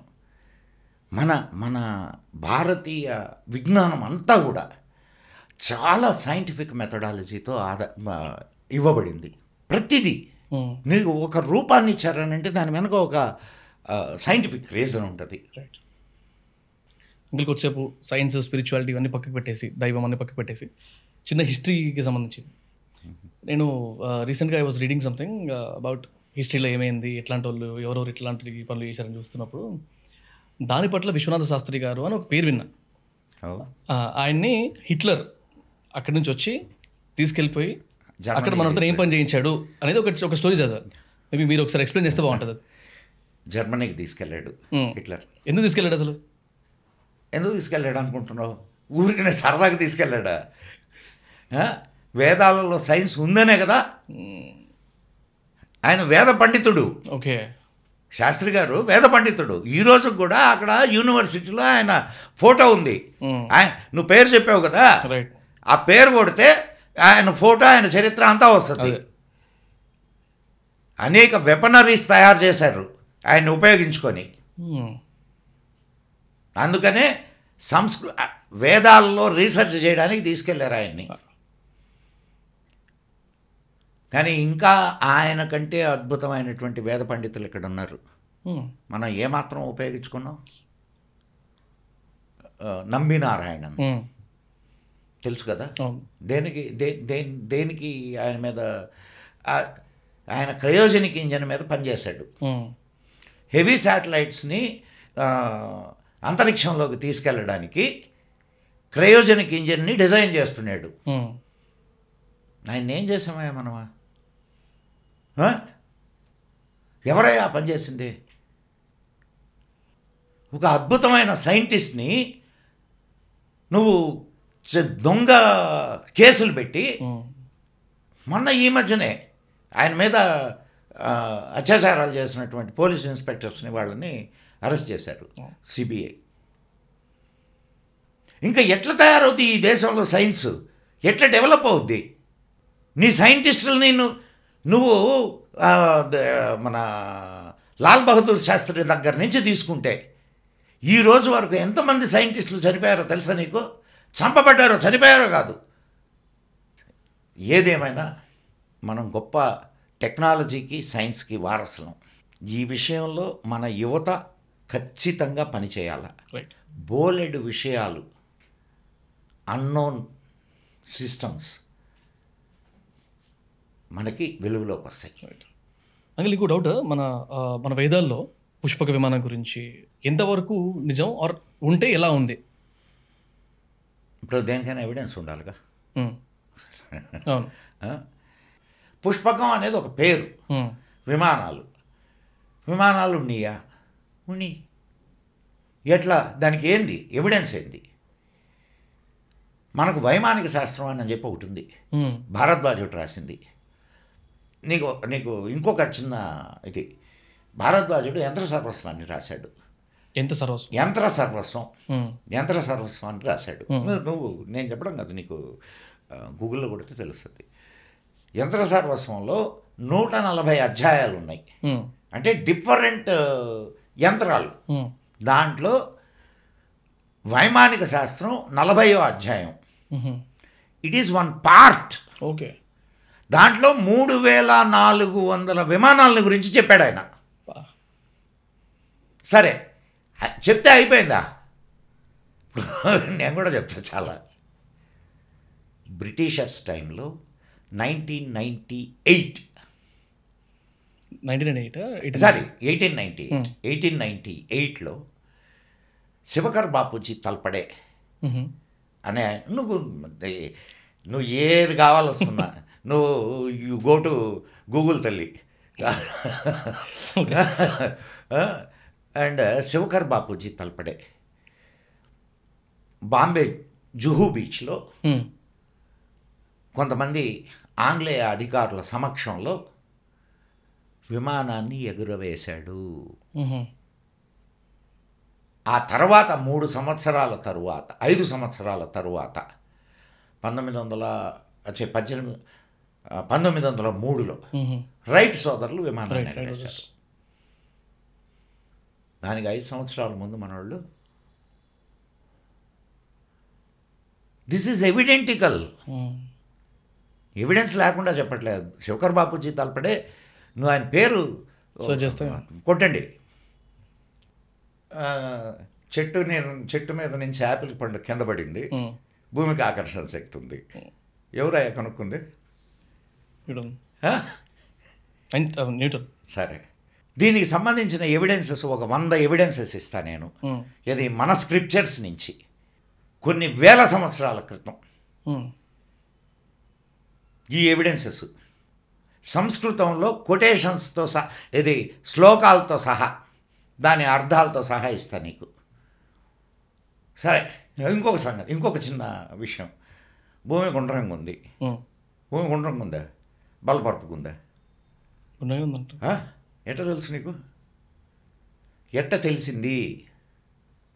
కొన్ని వేల సంవత్సరాల క్రితం మనకు వరాహస్వామి ఇది తెలుసు కదా, చూసావా నువ్వు? అదే గుండ్రంగా భూమి ఉంటుంది. భూమి ఎట్టుందయా? గుండ్రంగా ఉంది. భూమికి పేరేంది చెప్పు నాకు? భూగోళము. గోళము అంటే రౌండ్, దానికి భూగోళము అని పేరు కూడా పెట్టుకున్నాం మనం. భూగోల్, హిందీలో భూగోల్.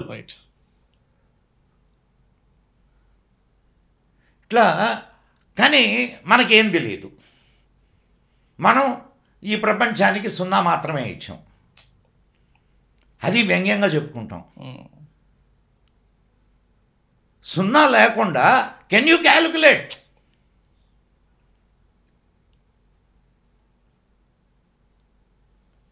మరి నీకు అర్బుదము, కర్బుదము, న్యర్బుదము 400 కోట్లు, 1000 కోట్లు, 2000 కోట్లు, 10 లక్షల కోట్లు, అక్కడ వరకు లెక్కించారు మన వాళ్ళు. ఇప్పుడు నేను చెప్పిన వర్డ్స్ అన్నీ వాటికి ఓకే. ఇక్కడ ఆగదేమో మాట్లాడుతూ. అదే నేను అంటున్నది. నీకు నేను ఒక ఉద్ధరణ అంటే ఒక చెంచా నీళ్లు మాత్రమే నేను అందించాను నీకు. సో ఇక సముద్రం అంత విషయం మళ్ళీ ఎక్స్ప్లోర్ చేస్తాను. నేను ప్రేక్షకుల్ని కోరుకునేటటువంటి విషయం ఒక్కటే, ఈ సూచనలు మాత్రం వీటికి సంబంధించినటువంటి విషయాలు యువకులైనటువంటి వాళ్ళు ఎతకండి. ఇంకా బోలెడు విషయాలు బయటకు వస్తాయి. ఇది ఇట్లాంటి విషయాలు కనుక్కొని మన తర్వాత తరానికి అందించాల్సినటువంటి బాధ్యత ఈ తరం మీద ఉంది. ఇప్పుడు నువ్వు వేదాలు, ఇందాక నుంచి ఫస్ట్లో నువ్వు మాట్లాడావు వేదాలు అని. వేదాలు ఎన్ని వేల సంవత్సరాల క్రితం పుట్టినయో తెలియదు, కానీ వేల సంవత్సరాలని అయితే తెలుసు కదా. సరే, let it be 10,000 years, let it be 1,00,000 years, what ever it is. ఈ రోజు వరకు నీకు వేదాలు వచ్చినాయి కదా, నువ్వు ఏ వేదాలని ఈ రోజు వరకు వినగలుగుతున్నావు కదా. ఎట్లా నీ దాకా తీసుకొని వచ్చారు? ఎప్పుడైనా ఆలోచించావా? ఒక బ్రెయిన్ నుంచి ఇంకొక బ్రెయిన్ని మనం ఒక హార్డ్ డిస్క్ నుంచి మ్యాపింగ్ చేసి ఇంకొక హార్డ్ డిస్క్, అంటే నేను మన వాళ్ళకి అర్థమయ్యేదానికి చెప్తున్నా. అట్లా ఇన్ని వేల తరాల నుంచి, ఒక తరం నుంచి ఇంకో తరానికి, ఆ తరం నుంచి ఈ తరానికి, ఈ తరం నుంచి ఈ తరం, ఇట్లా తరతరాలుగా మైండ్స్ని హార్డ్ డిస్క్ లాగా తయారు చేసి దాంట్లో ప్రిజర్వ్ చేసి మన దగ్గర దాకా తీసుకొని వచ్చారు. నువ్వేం చేస్తున్నావు? వేదాలలో అన్నీ ఉన్న ఇషా అని వ్యంగ్యంగా మాట్లాడుతున్నావు. నీదైనటువంటి విద్యని, నీదైనటువంటి సంస్కృతిని తృణీకరించకుండా, నెగ్లెక్ట్ చేయకుండా, గౌరవించి నీ దాంట్లో ఏముందో తెలుసుకోవడానికి ప్రయత్నం చెయ్యి. నువ్వు దాంట్లో దిగిపోయి నువ్వు చేయాల్సిన పనిలా. కనీసం నాది ఇంత గౌరవశాలి అయినటువంటి చరిత్ర, నాది ఇంత గౌరవశాలి అయిన విజ్ఞానం అని గర్వపడితే చాలు. మొన్న మీరు ఇప్పుడు వేదం గురించి చెప్తున్నప్పుడు, రీసెంట్ పాడ్కాస్ట్లో మాట్లాడినప్పుడు కూడా ఆయన కూడా దీని గురించి మాట్లాడారు అన్నమాట, రంగనాథన్ స్వామి. అది విన్న తర్వాత నేను సడన్గా అవసరం ఉన్నా లేకపోయినా మనం తెలుసుకోవాలి అన్న థాట్ నాకు వచ్చింది. అప్పటి నుంచి ఐఎమ్ జస్ట్ రీడింగ్, అసలు వేదాలు ఓన్లీ సర్టెన్ పీపుల్కైనా, అందరూ చేయొచ్చా, ఈ క్వశ్చన్లు స్టార్ట్ అయినాయి నాకు మైండ్లో. So once I started researching, only then questions arised. ఇది చాలా తప్పు, రాంగ్ నోషన్ వంశీ. విజ్ఞానం అనేది ఎవడి సొత్తు కాదు. వాళ్ళు అధ్యయనం చేశారు, ఇక్కడ దాకా తీసుకొని వచ్చారు. అసలు వేదాల్ని దర్శించినటువంటి ఋషుల్లో దాదాపు చాలామంది నాన్ బ్రాహ్మిన్స్. ఐతరేయ బ్రాహ్మణం ఉంది, ఐతరేయ బ్రాహ్మణాన్ని రాసినటువంటి వాడు నాన్ బ్రాహ్మణు. రైట్. వేదాలు బ్రాహ్మణులకే అనేది ఎక్కడా చెప్పబడలేదు. శ్రద్ధ ఉన్నటువంటి వాడు ఎవడైనా వేదం నేర్చుకోవచ్చు, దానికి ఉన్న నియమాలని పాటించాల. వాళ్ళు నియమాలని పాటిస్తున్నారు కాబట్టి వాళ్ళు నేర్చుకోగలిగారు. వాళ్ళు ఒక్క వేదాన్ని నేర్చుకోవాలంటే 7 సంవత్సరాలు పడుతుంది. మరి 7 సంవత్సరాల కాలాన్ని నువ్వు వేదానికి ఇవ్వగలవా? కానీ వాళ్ళు దాన్ని, ఈరోజు వేదానికి ఏమన్నా విలువ ఉందా? దానివల్ల ఏమన్నా సంపాదన ఉందా? కానీ దానికోసం వాళ్ళు వాళ్ళ జీవితంలో కొంత కాలాన్ని దానికి ఇవ్వడంలే. కాబట్టి నేర్చుకుంటున్నారు వాళ్ళు. నువ్వు శ్రద్ధ ఉంటే నేర్చుకో, నేర్పించేదానికి కావలసిన అవకాశాలు ఉన్నాయి. అట్లని వాళ్ళని మనం నిందించాల్సిన పని లేదు. అసలు ఎక్కడి దాకా తీసుకొని వచ్చారు, ఒక సిస్టమ్ని ఏర్పాటు చేసి. అన్ని వాళ్ళే తీసుకొని వచ్చారా? అనేక మంది తీసుకొని వచ్చారు. సో విజ్ఞానం అనేది ఎవడి సొత్తు కాదు వంశీ. విజ్ఞానం అనేది అందరికీ. ఎక్కడ నీకు ఇది పర్టికులర్గా వీళ్ళకే అని చెప్పలేదు. ఏదేమైనా మనం గొప్ప టెక్నాలజీకి, సైన్స్కి వారసులం. ఈ విషయంలో మన యువత ఖచ్చితంగా పనిచేయాలి. బోలెడు విషయాలు, అన్నోన్ సిస్టమ్స్ మనకి వెలుగులోకి వస్తాయి. కాబట్టి మనం ఇంకొకసారి ఇంకొన్ని విషయాల గురించి మనం తప్పకుండా మాట్లాడుకుందాం. Thank you very much uncle. Means a lot. Thank you. జై హింద్. Thank you. జై మా భారతి.